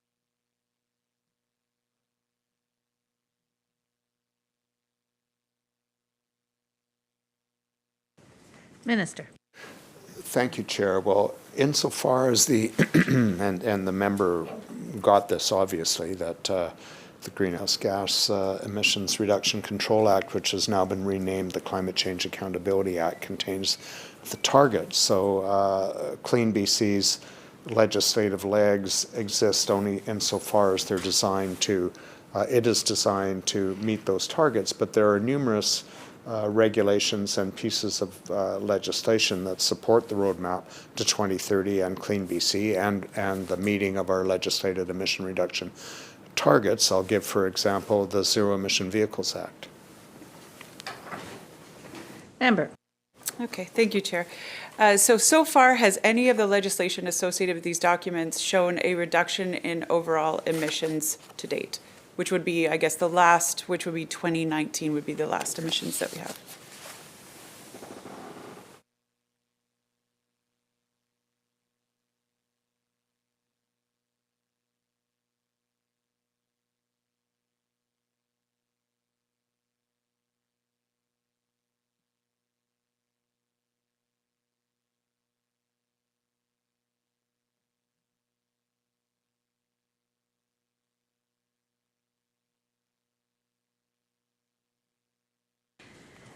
Minister. Thank you, Chair. Well, as the member will know, Clean BC was released in 2018. Measures to implement Clean BC began to be implemented in 2019 and continued to this day. And the last year for which we have emissions are 2019. So it would be hard for me to ascribe emission reductions in 2019 specifically to the plan. Member. Thank you, Chair. So the minister didn't really answer my question. So in 2019, were the emissions up or down?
Minister. Thank you, Chair. And emissions in British Columbia increased 0.1 megaton from 2018 to 2019. Member. Thank you so much, Madam Chair. So from 1990, because I did pull the GHG emissions inventory that was mentioned earlier. So from 1990 to 2001, the emissions went up by almost 13,000, I guess this is kilotons. Then from 2001 to 2016, they actually went down by just over 5,500. From 2016 to 2019, they've actually been on an upward trajectory, adding on a 3-year trend, almost 6% increase. So my next question is not going to be about predictions of where that goes. But to date, we've spent, and, Budget 2022 touts $1.2 billion in Clean BC investments, and apparently builds on the $2.3 billion in funding for Clean BC to date, and yet we haven't seen a change yet. How much will the roadmap to 2030 actually cost British Columbians?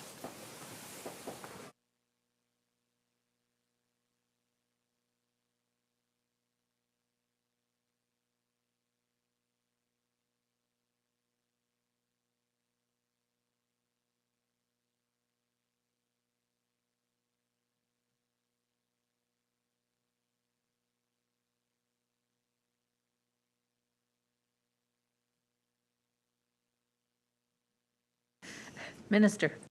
Thank you, Chair. Well, this budget and 3-year fiscal plan adds 1.2 to the 2.3 billion that have been dedicated for Clean BC, and the amount that will be spent on Clean BC in the future will be the subject of future budgets. Member. Maybe one day. Thank you, Chair. So what could we, I guess I'm a little stumped as to, we've created a plan.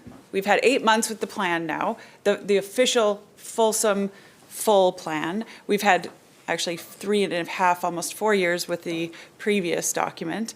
So am I to understand that in 8 months of the full plan, we have not quantified in any way the actual cost of this plan?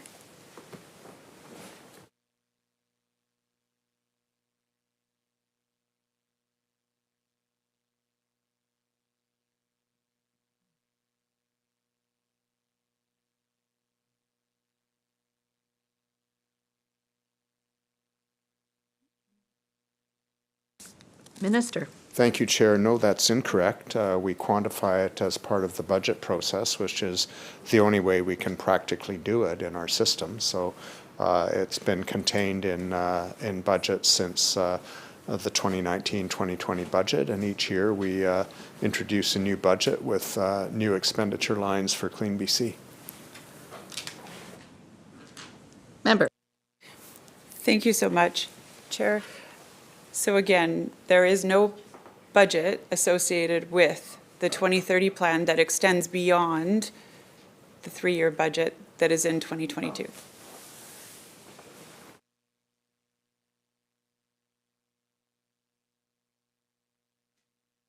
Minister. Thank you, Chair. That's correct, just as there isn't for any other government program. Member. Okay. Thank you, Chair, and I won't delve into that in terms of 10-year plans and previous work on Interior Health Authority and working in 10-year increments. So I won't delve into all of that. But suffice to say, there is no plan past the next 3 years in which we will have spent almost $3.6 billion and to date have not reduced our emissions. Hopefully, as the world took a little bit of a breath in 2020 as everyone was locked inside of our homes. Hopefully there will be a somewhat of a positive outcome in the 2020 numbers that will carry on through in a positive trajectory. I do want to delve into just one line item in the budget for right now, and that is on clean industry. There's a big jump from 2023 to 2024, or sorry, 2023-24 to 2024-25 from 7 million to 298 million. Just if the minister could describe what that jump is for.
Minister. Thank you, Chair.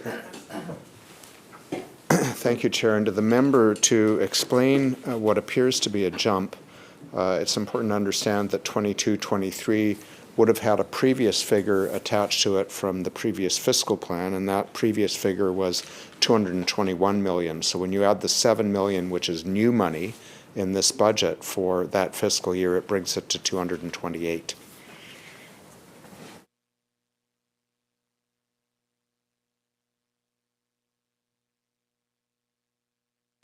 Member. Thank you, Chair. So to the minister, I am looking at the allocations, and 2022-23 has 6 million, 23-24 has 7 million, and then 24-25 has 298 million. So where's the 200? You're saying that's an adding through that? Where's the rest of it?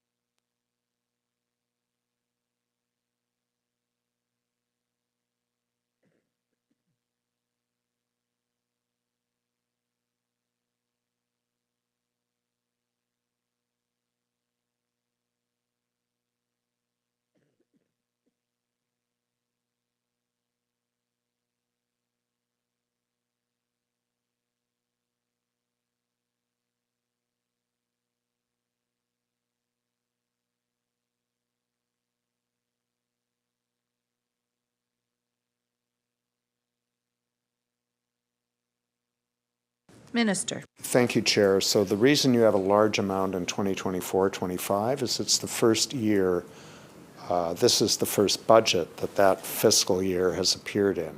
The other two previous years had figures attached to them in previous budgets, and this is new money that updates those previous budgets. Member. Thank you, Madam Chair. So to the minister, there is, so in 2022-23, there's only 6 million in clean industry. In 23-24, there's 7 million in clean industry. And then in 2024-25, there's 298 in clean industry.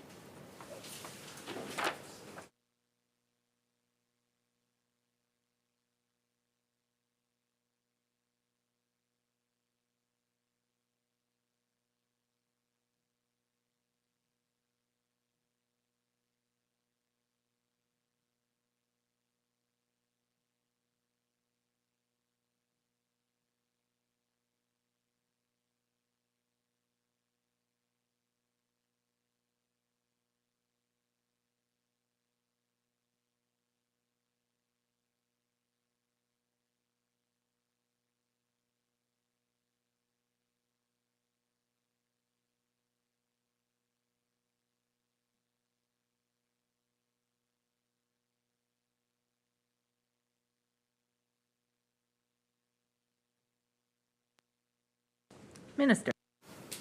Thank you, Chair. The numbers, when you add new money to money that was in previous budgets, are 170.5 million for 22-23, 228 for 23-24, and 339 for 24-25. Member.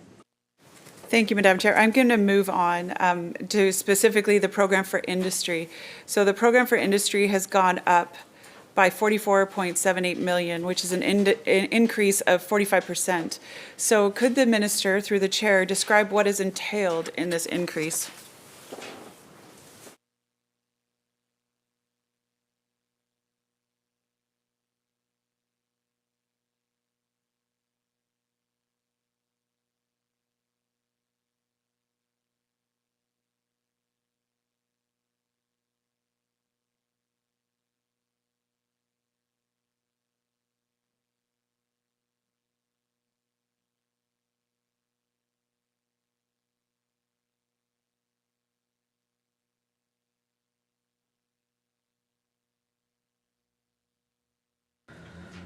Minister.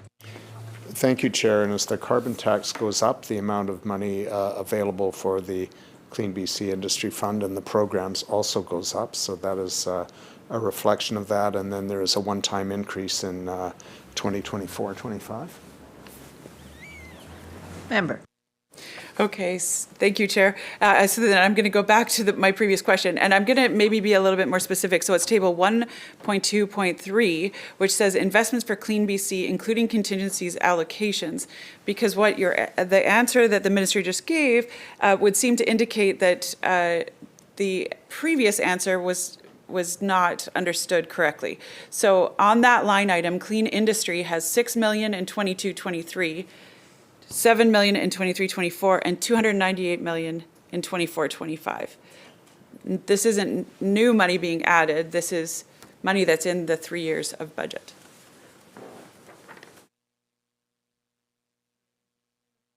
Asking why the jump? Chair, and I think I've answered the question. Sorry, did you recognize me? I do now. Sorry, you are recognized. Thank you. The answer was correct. That is why there's an increase every year, but the numbers the member is using is not the total number for each year. The total number for 22-23 is 170.5 million, which includes 6 million of new money on top of money previously budgeted in previous fiscal plans. And the number for 23-24 is 228 million, which includes an additional 7 million over money budgeted in previous fiscal plans. And the reason in 24-25 is 339. Member. Thank you so much, Chair. And that I understand how we are both arriving at this at different answers, and I think it was 298 is the third number, but I'm being too detailed. So I'll go to my second question on this, and that is, what is the amount of the increase? Because we celebrated the increase in carbon tax. So what is the increase? The amount of increase due to? Is it due to the increase in GHGs, or is it the increase in the actual carbon tax?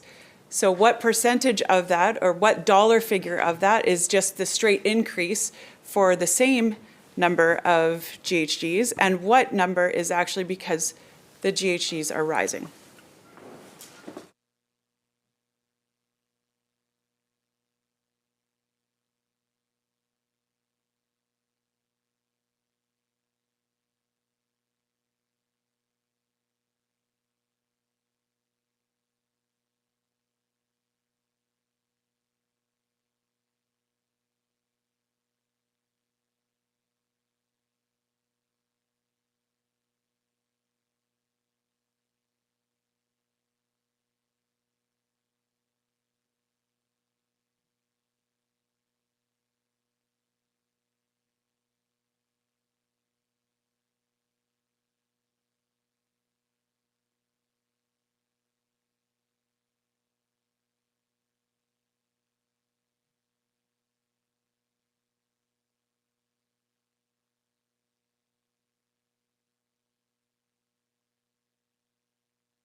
Minister. Thank you, Chair. So I want to correct one of my previous answers. The carbon tax that is modeled throughout this fiscal plan is actually modeled on the $50 per ton, even though the roadmap commits that the tax will meet, and of course must meet, the federally mandated carbon tax. But finance in their projections based it on the $50 a ton carbon tax that we were announcing for effective April 1st, 2022. The increase in the money for the fund is in 23-24 is based on the reported on the carbon tax that is actually paid and accounted for based on emissions in the previous year. There's a 1-year lag. So that's where that increase comes from. And then in 24-25, there's a one-time $111 million enhancement. Member. Thank you, Chair. Through the Chair to the Minister, there is a $111 million further enhancement. Could the Minister just describe what that enhancement is before I ask my next question?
Minister.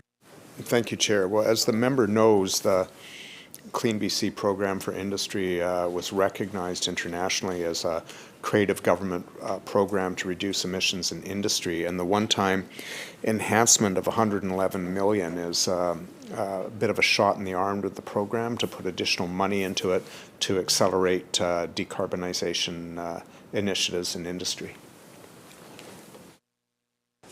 Member. Thank you, Chair.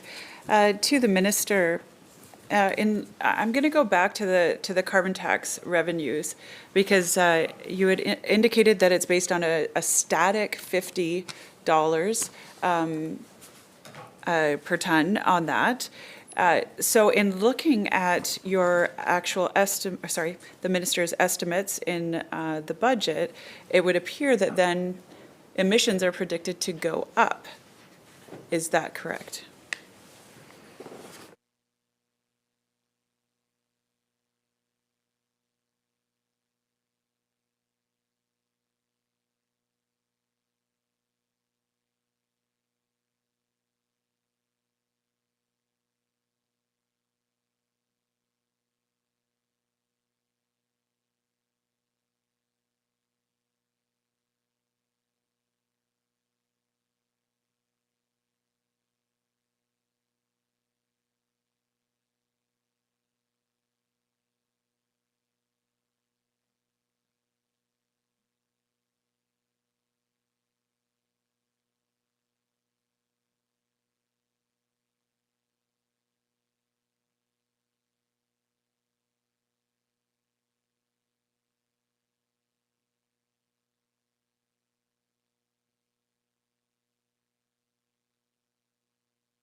Minister.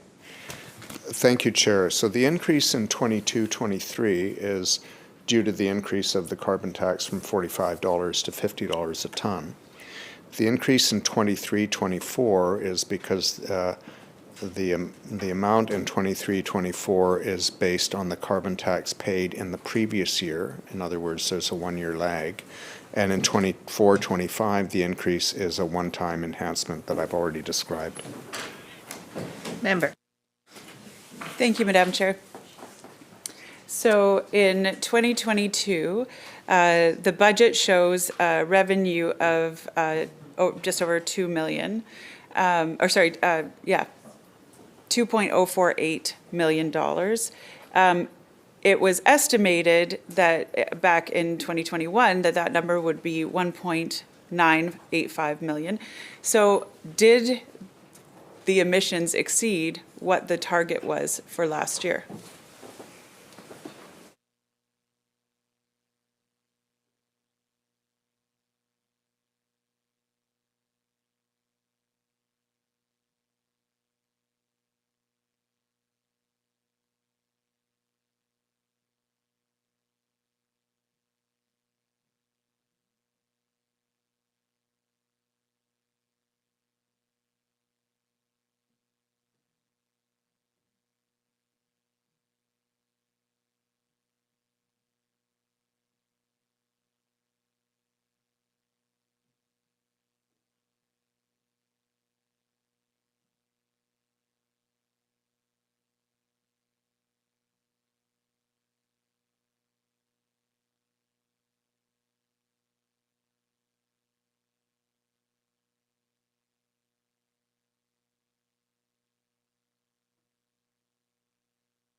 Minister. Thank you, Chair. There are a number of factors that go into carbon tax revenues and the charges that are applied to fuels. So it's an inaccurate surrogate for predicting emissions. So the answer to whether emissions went up in 21-22, which I think was the year the member was asking about, won't be known until we get the emissions inventory, which we won't have for another year. That's when we'll have the exact answer to the member's question. Member. Thank you, Chair. To the Minister, how is it an inaccurate surrogate? If it's charged $50 per ton, would it not be assumed that how many tons would equal the revenue?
Minister. Thank you, Chair. I'll give one example. We charge carbon tax on fuels, but we have not to date, nor have we since the inception of the carbon tax regime, made a distinction or been able to devise a methodology to distinguish between fuels that contain biofuels and fuels that don't. And obviously, there's a different emission profile with each. That's something that we need to address. We acknowledge that, but have not yet addressed. Member. Thank you, Chair. To the Minister, what would be the percentage of said fuels that would not be charged carbon tax?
Minister. Welcome, Chair, and thank you, Chair. And we'll get the answer to the question the member has asked for Monday from our technical staff who will have the answer.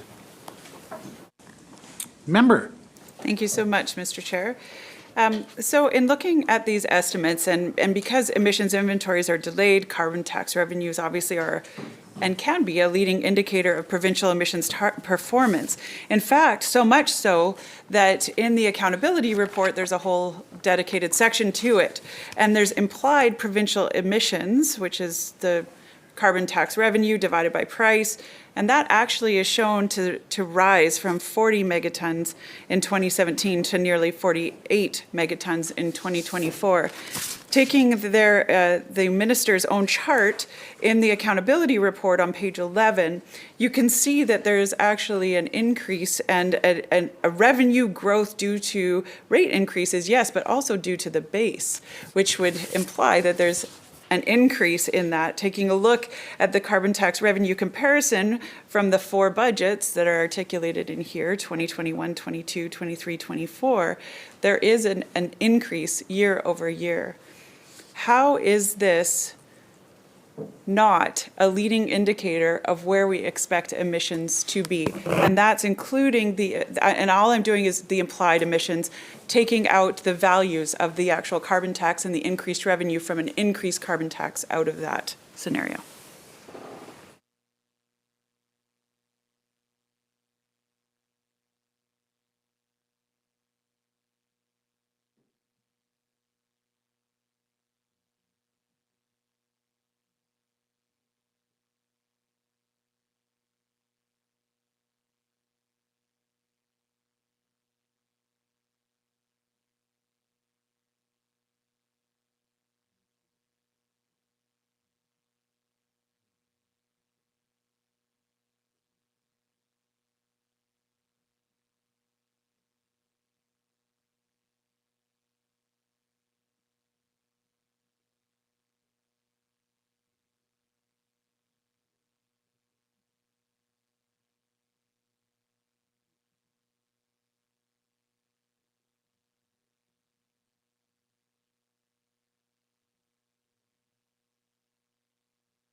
Minister. Thank you, Chair. The Ministry of Finance monitors the impacts of Clean BC initiatives on carbon tax revenues and then adjust their forecasts accordingly. But until they actually see the impacts, many of which haven't happened yet, they don't make the adjustment.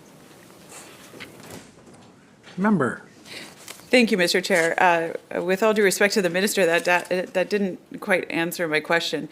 In the accountability report of 2021, you have revenue growth due to base for the carbon tax of $145 million.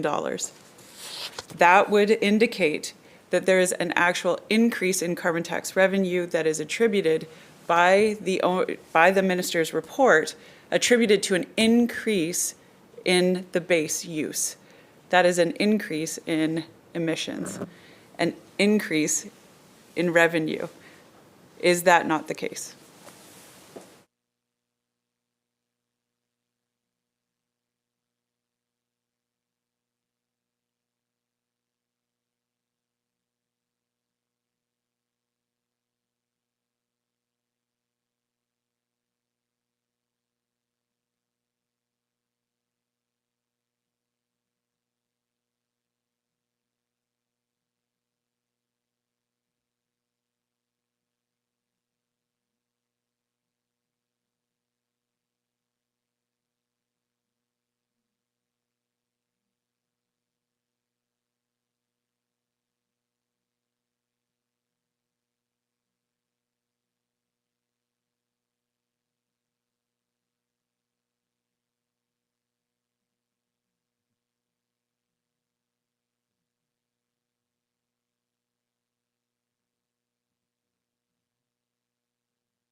Minister. Thank you, Chair. And that part of the accountability report is done by the Ministry of Finance using their own modeling, as I've previously explained.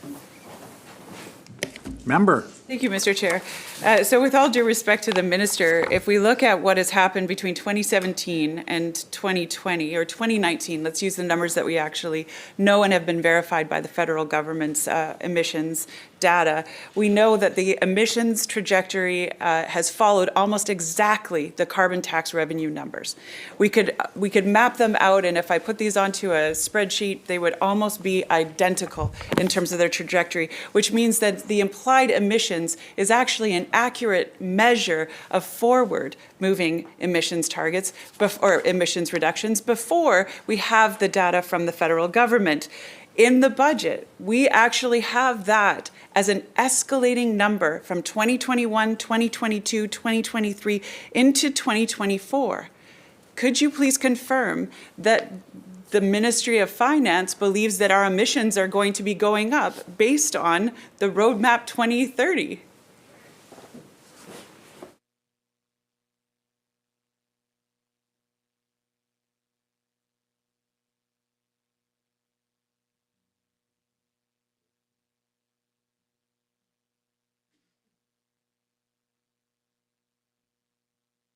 Minister. Thank you, Chair. No, I cannot confirm that. The Ministry of Finance forecasts based on what they've seen to date. They don't forecast a rise in emissions as a result of the Clean BC roadmap, but they don't forecast a change or a reduction in emissions until they see the impact in actual practice of the application of the measures in the roadmap. They use a different modeling system than the Climate Action Secretariat does. Member. Thank you, Mr. Chair. So in the accountability report that we've been going through, they've actually talked about or articulated the actual from 2021 as being the base has risen only 1 due to consumption. Obviously, that was the big exhale, I think, that the Earth took as we all, were confined to our homes. Having said that, they are now forecasting 2021-22 to go up if this is their data. Would not the Ministry of Environment actually inform the data to say these numbers are going to be changing to provide a more accurate budget number for the province?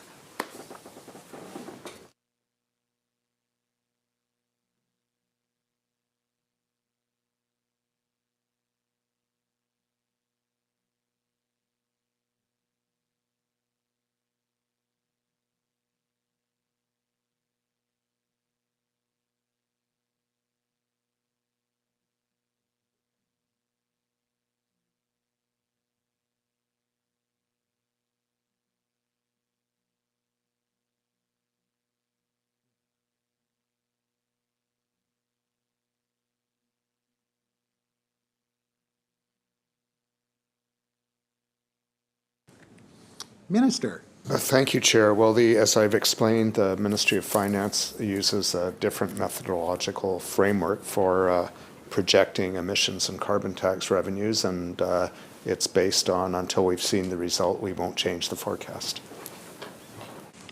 Member. Thank you, Chair. So let's go back to what is not projected. Let's go back to what we actually have. In previous questions, I had asked the Minister about whether or not there was an impact that could be seen on the $2.2 billion, or actually $3.4 billion if we include the forecasted. But let's just deal with the 2.2 that's already been spent in terms of our emissions. If we use the carbon tax revenue as implied emissions, which we could set that trajectory on what we know from 2017 forward. 2020, we actually collected 1.640 million dollars, which was higher than the previous year. Does that indicate then that our emissions are going down?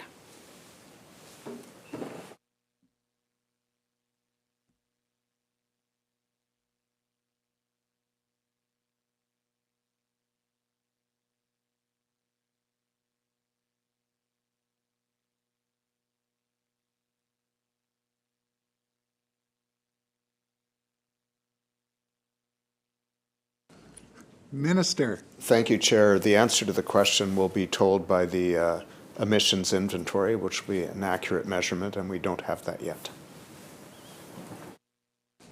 Member. Thank you, Chair. So I'll just read one more into the record so that we can go back to this next year if I'm still so lucky as to be the critic. And that is from 2021. In Budget 2020, it has 2021 as collected just over $2 billion. And it was projected to be $1.9 billion. So we have definitely an increase in the carbon tax revenue that is coming. And that carbon tax revenue and that carbon tax cost is actually being felt by British Columbian families. I'm going to take this right down. I know that we've been dealing with more of the documents and how that affects revenues. But an average two-income family of four pays the highest net carbon tax and fuel taxes in Canada, including after rebates. So while a family in Alberta can expect $319 in rebate, a BC family is going to pay over $389, which is the difference of almost $700. If you compare us to every other province across Canada, we are paying the absolute highest. I think that we all agree that the biggest emitters, like our industry, hey, let's work with them and let's figure out how to lower their emissions, et cetera. But when it's affecting in the cost of living and some of the toughest times that British Columbians have seen in many, many decades, why are we following and why are our carbon taxes still the highest in all of Canada affecting British Columbian families?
Minister.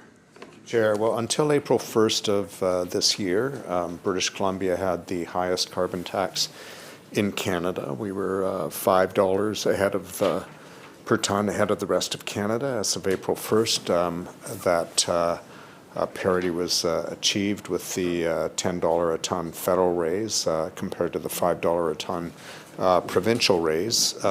We know that under federal mandate, the carbon tax will continue to go up, and we are undertaking, Ministry of Finance is undertaking, with input from the Climate Action Secretary, a review of our carbon pricing and our various support programs for individuals, for low and moderate income families, and as well as for industry, as the member has suggested we do.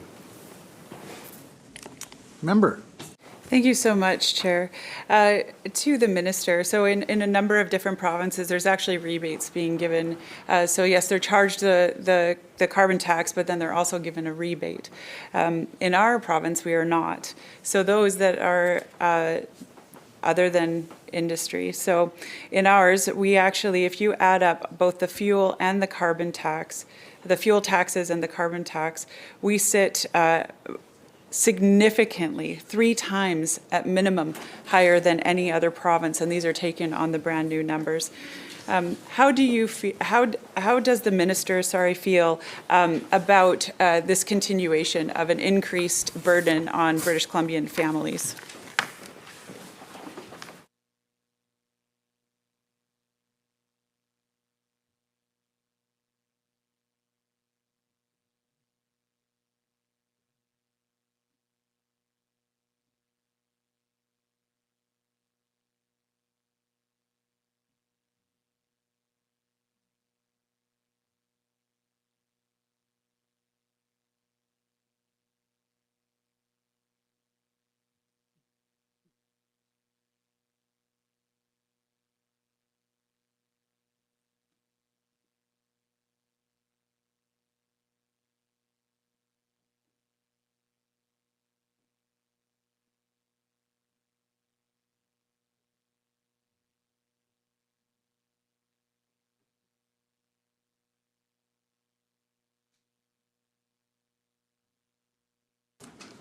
Minister. Thank you, Chair. And the member is incorrect that there are no rebates associated with BC's carbon tax. We have the BC Climate Action Tax Credit for low and moderate income families. It's $193.50 per adult and $56.50 per child. And as I mentioned, we are reviewing the system of credits along with the carbon pricing system as the price is scheduled to go up under a federal mandate and as we've committed to in the roadmap to 2030.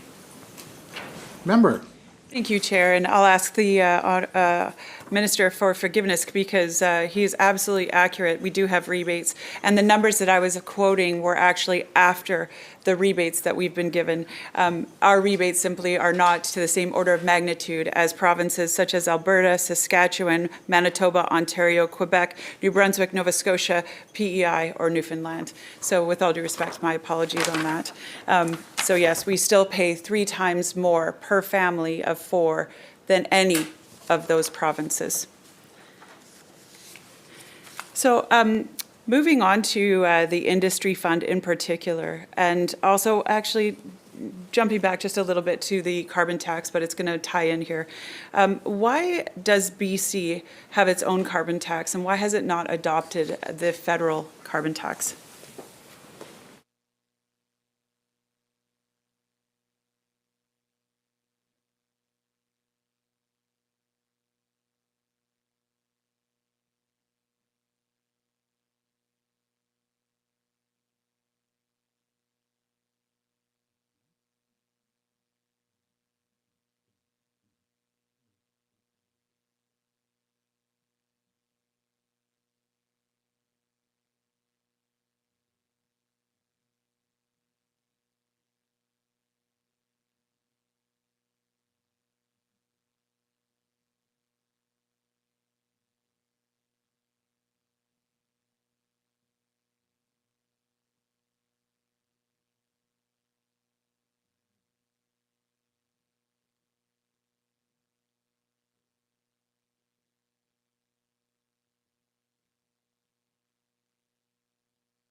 Minister.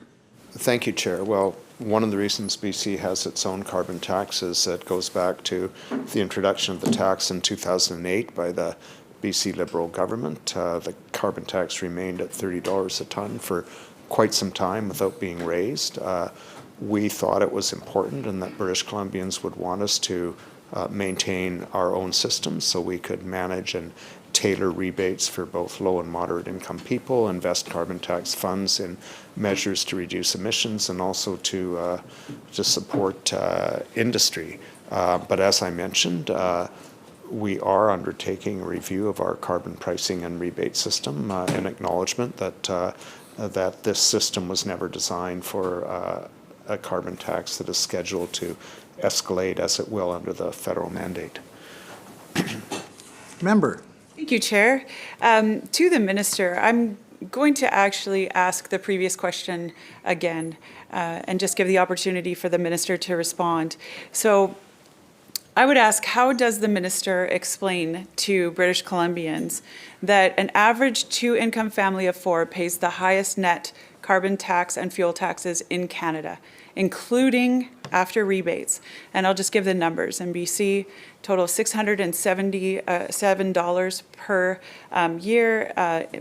In Alberta, they get back 124, Saskatchewan back 122, Manitoba is 90, Ontario's 287, Quebec's 288, New Brunswick is 320, Nova Scotia's 233, PEI 284, and Newfoundland 375. British Columbia pays more than double what any other province does. How does the minister answer to that?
Minister.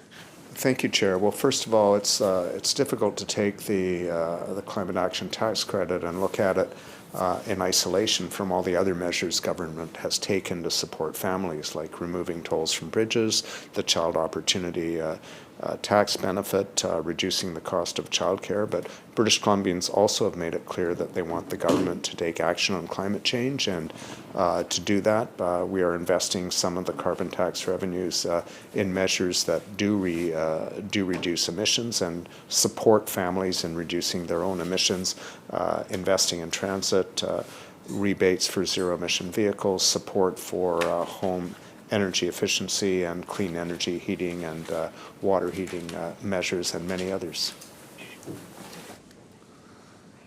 Member. Thank you so much, Chair. So in comparing and going back to the federal system versus the British Columbia carbon tax, how does British Columbia choose the companies for the industry fund rebates?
Minister.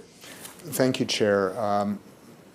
If the member is referring to the Clean BC Industrial Incentive Program, the companies essentially choose themselves. We set a benchmark of emissions below which companies are eligible up to 100% of the carbon tax over $30 per ton based on their own performance. So the measures that they take to get them there are of their own choosing. Member. Thank you, Chair. So any company can choose to be a part of the program, and there's not an entrance criteria or criteria for them to meet?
Minister. Thank you, Chair. So the program is accessible to emitters over 10,000 tons, and they submit their emission figures. There's a benchmark that is established per industry based on, and then there is an evaluation of, and there's a formula to determine this on what is the leading industry. So to qualify for the program, you have to beat the benchmark. There is a number that is established for the leading facility in the world in that industry, and if you meet or beat that leading facility, you get 100% of the carbon tax over 30. If you are meet or are better than the benchmark, it's a sliding scale, 0 to 100% of that tax over 30. Member.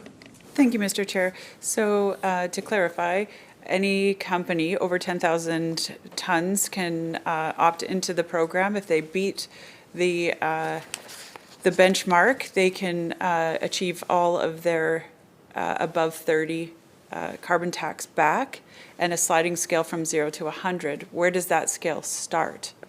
Is the start where they began? Is the start a set upon number? What is the start of the 0 to the 100 scale?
Minister. Thank you, Chair, and it's an excellent question, and I'm going to try to get the answer right. And first of all, I want to apologize. I think I mixed up the words threshold and benchmark. So the benchmark is the leading carbon intensity in an industry based on the average of the best 5 performers in the industry, excluding British Columbia. The threshold, which is the mark at which a company in British Columbia or an operation would qualify for a rebate, is the average of the industry in British Columbia. And if you are exactly on the threshold, you qualify for 0 rebate, and then it moves up progressively from there to 100% as you head towards the threshold. Obviously, if you are at or above the threshold, you get 100% of the carbon tax over $30 a ton back. Member. Thank you, Chair. I think we might, so the threshold is the entrance into the program. The benchmark is 100%. If you hit the benchmark, you get 100%. The threshold is 0, and between there is a percentage from 0 to 100.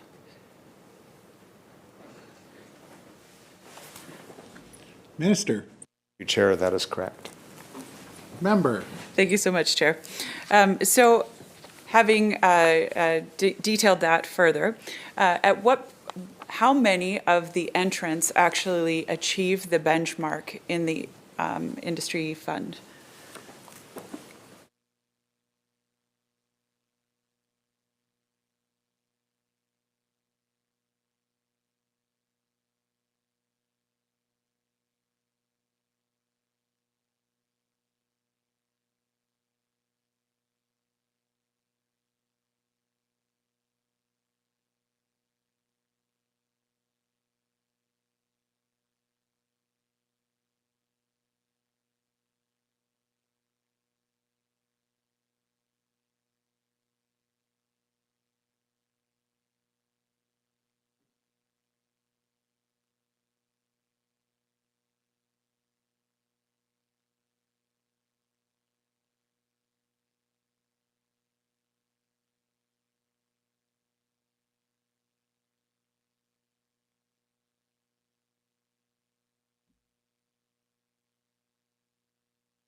Minister.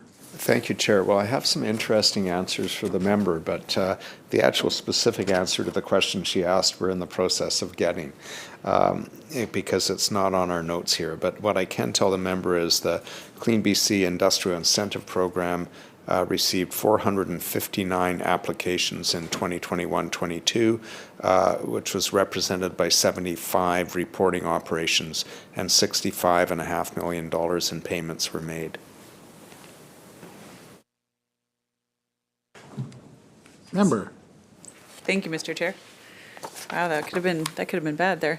To the minister, $65.5 million were paid out, but in the budget we have a large jump from $98 million to $142 million for the Clean BC program for industry. Could the minister just describe why there's only 65.5 million being distributed when there's 98 in estimates for 2021-22, and estimates for 22-23 actually have 142 million?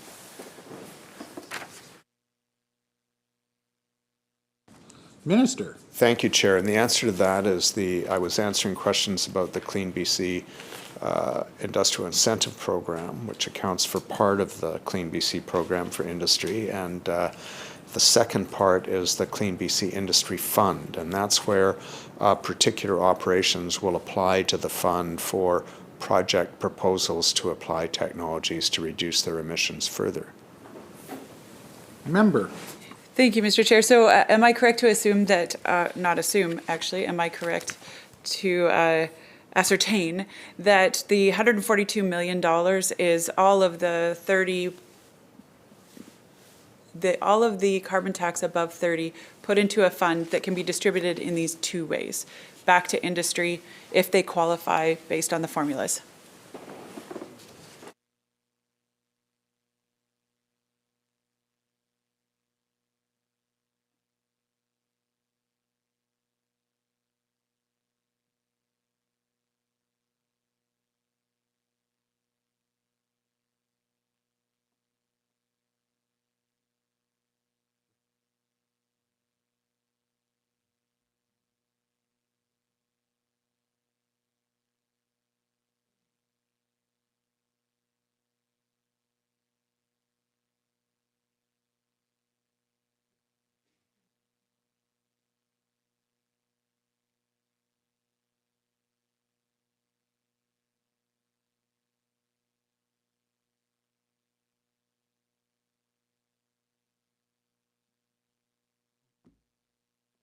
Minister.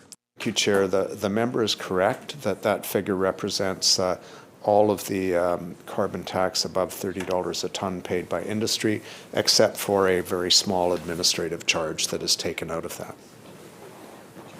Member. Thank you so much, Mr. Chair. So how does this program differ from the federal program? That's my first question. And my second question is, the minister indicated in an earlier answer that that our carbon tax didn't accommodate increases in the actual carbon tax fee as well as what the federal did, and that's why some of the review is taking place. Just if he could further articulate why that is the case.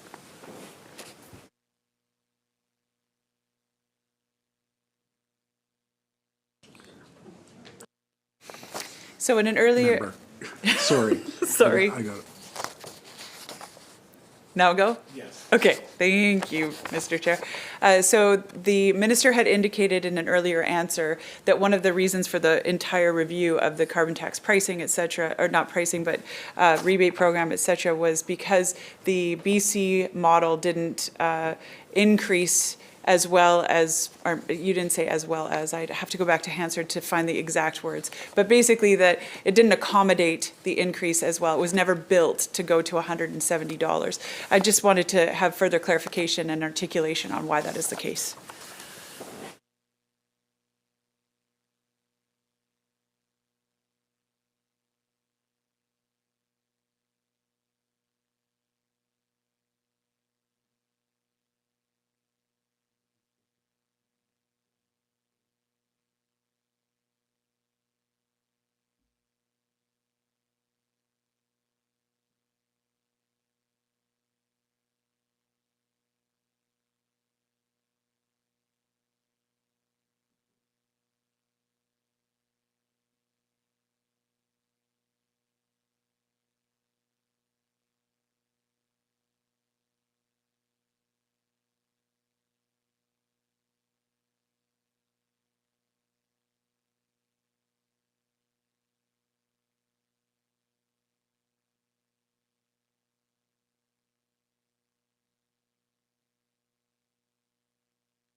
Minister.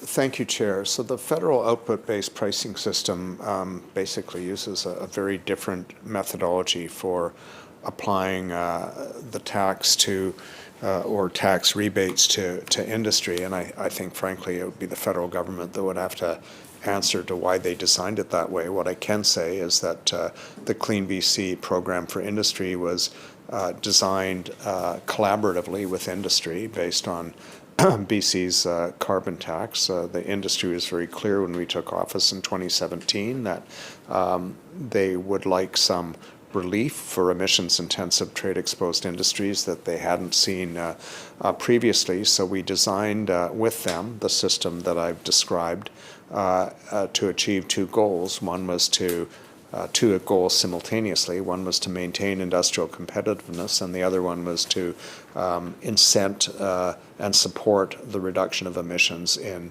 emission-intensive industries. Member. Thank you, Mr. Chair. And through the chair to the minister, in 2017, the carbon tax was still $30, however. So there hadn't been any increase in a very long time, as you had indicated. So this would have been the first time the industry saw an increase and thus had asked for some form of relief. Is that correct? Minister. It's not the first time they'd asked for relief. I think the issue of protection for emissions-intensive trade-exposed industries came up from the climate leadership team that was established by former Premier Christy Clark when the carbon tax was $30 a ton. Obviously, industry had an increased sense of urgency when we indicated we would raise the tax to $50 a ton. So we engaged with them as well as ensured that we made clear the goals that we wanted to achieve at the same time, which was show us the emission reductions or show us how you want to achieve them, and we'll help you do that with some capital funding.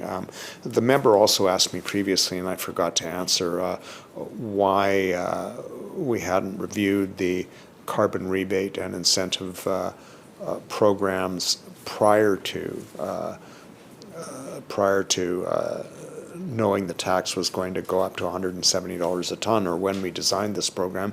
And the answer is we designed this program when our commitment was a tax of $50 a ton, and that's what it was at the time. And once we decided and adopted this policy that we would meet the federal government carbon tax signals, and signals is important because industry needs to know well in advance what's coming so they can plan for it, that we also knew that we couldn't continue to use a system that wasn't designed for a price that high without doing a review to see if it would work with modifications, if it needed to be changed, if there was something better. And that's the process that we're undertaking along with finance. Member. Thank you so much, Mr. Chair. Earlier, the minister had indicated that the increase of 45% or $44.78 million in the program for industry was because of the increased cost in the carbon tax. Is all of that attributable to the increase in carbon tax in terms of the $45 to $40 to $50, or is that also an increase in emissions?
Renee, sorry, I had to recognize you, otherwise your mic doesn't turn on.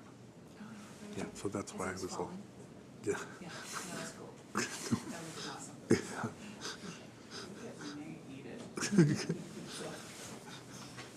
You make it on that no context.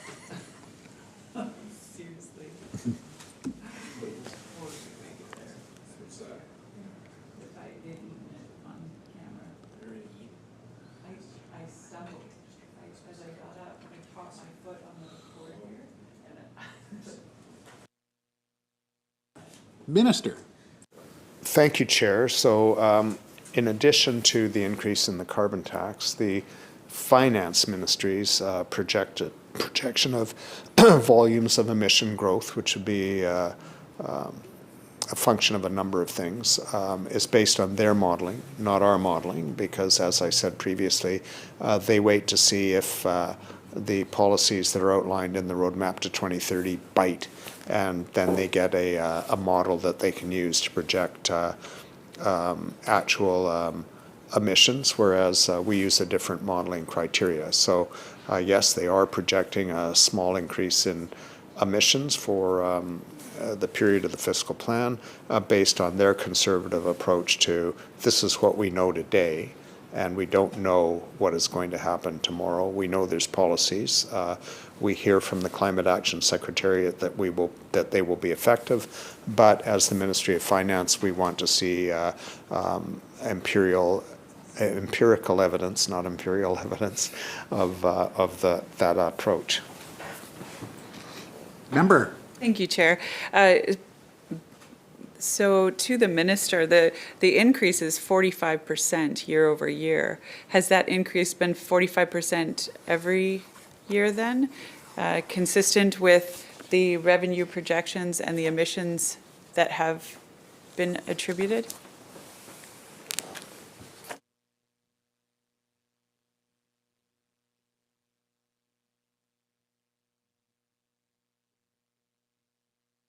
Minister. Thank you, Chair. I believe the Ministry of Finance used a 1.6% figure, so I'm not clear where the member is getting the 45. I mean, she wouldn't have access to the well, she actually would have access to the 1.6% figure. It's in the budget documents, but I'm not sure where the 45% comes from. Member. Thank you, Chair. So to the minister, this is actually the Clean BC program, the 98.1 million going to 142.9 million.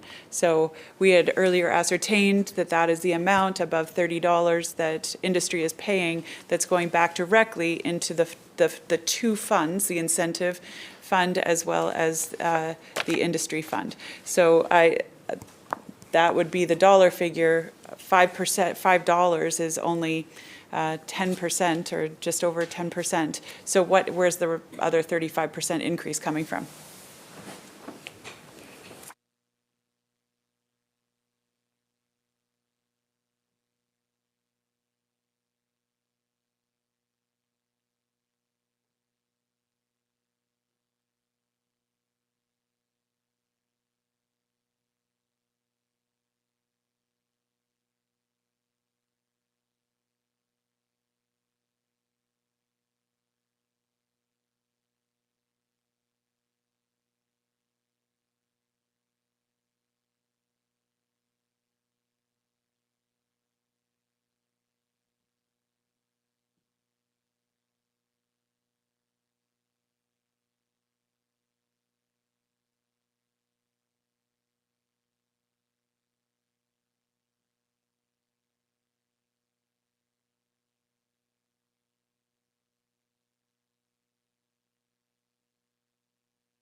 Minister. Thank you, Chair. So there is first of all, a problem with the members' math because the increase is in the carbon tax over 30. So the carbon tax over 30 was $15 a ton. The increase takes it to 20. So that's 5 over 15, or about 33%, 33 1/3%. It's not $5 over 45 because that is the complete carbon tax.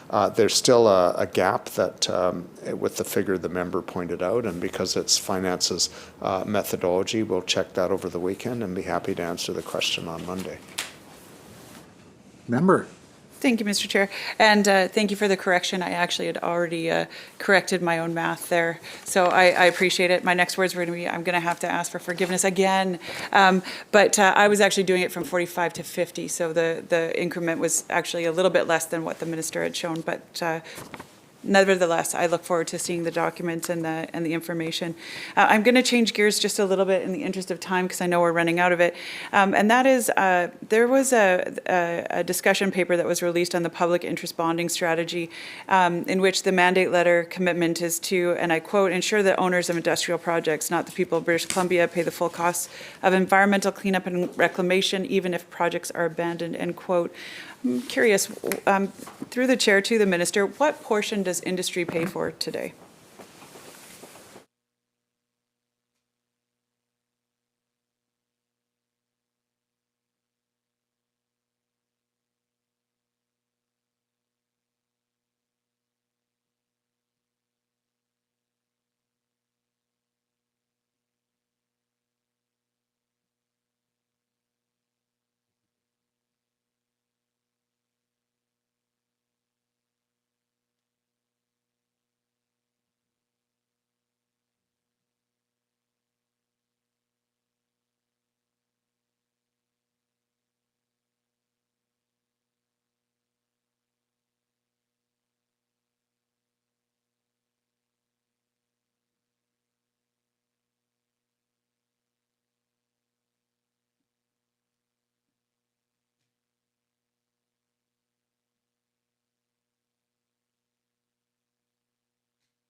Minister.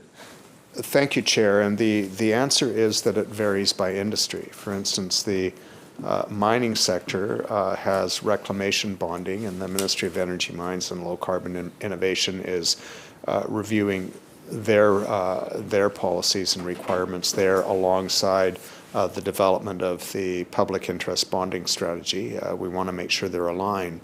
But there is nothing specific in, for example, the forest sector, the pulp sector. So we are reviewing all of that, and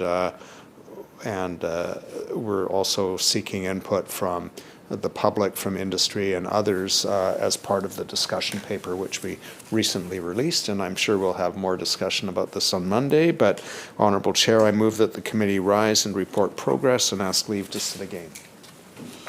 Members, a vote is about to take place. The question is that the committee rise, report progress, and seek leave to sit again. Those in favour indicate aye. Aye. Those opposed indicate nay. Motion is carried. Thank you, members. The committee now stands adjourned.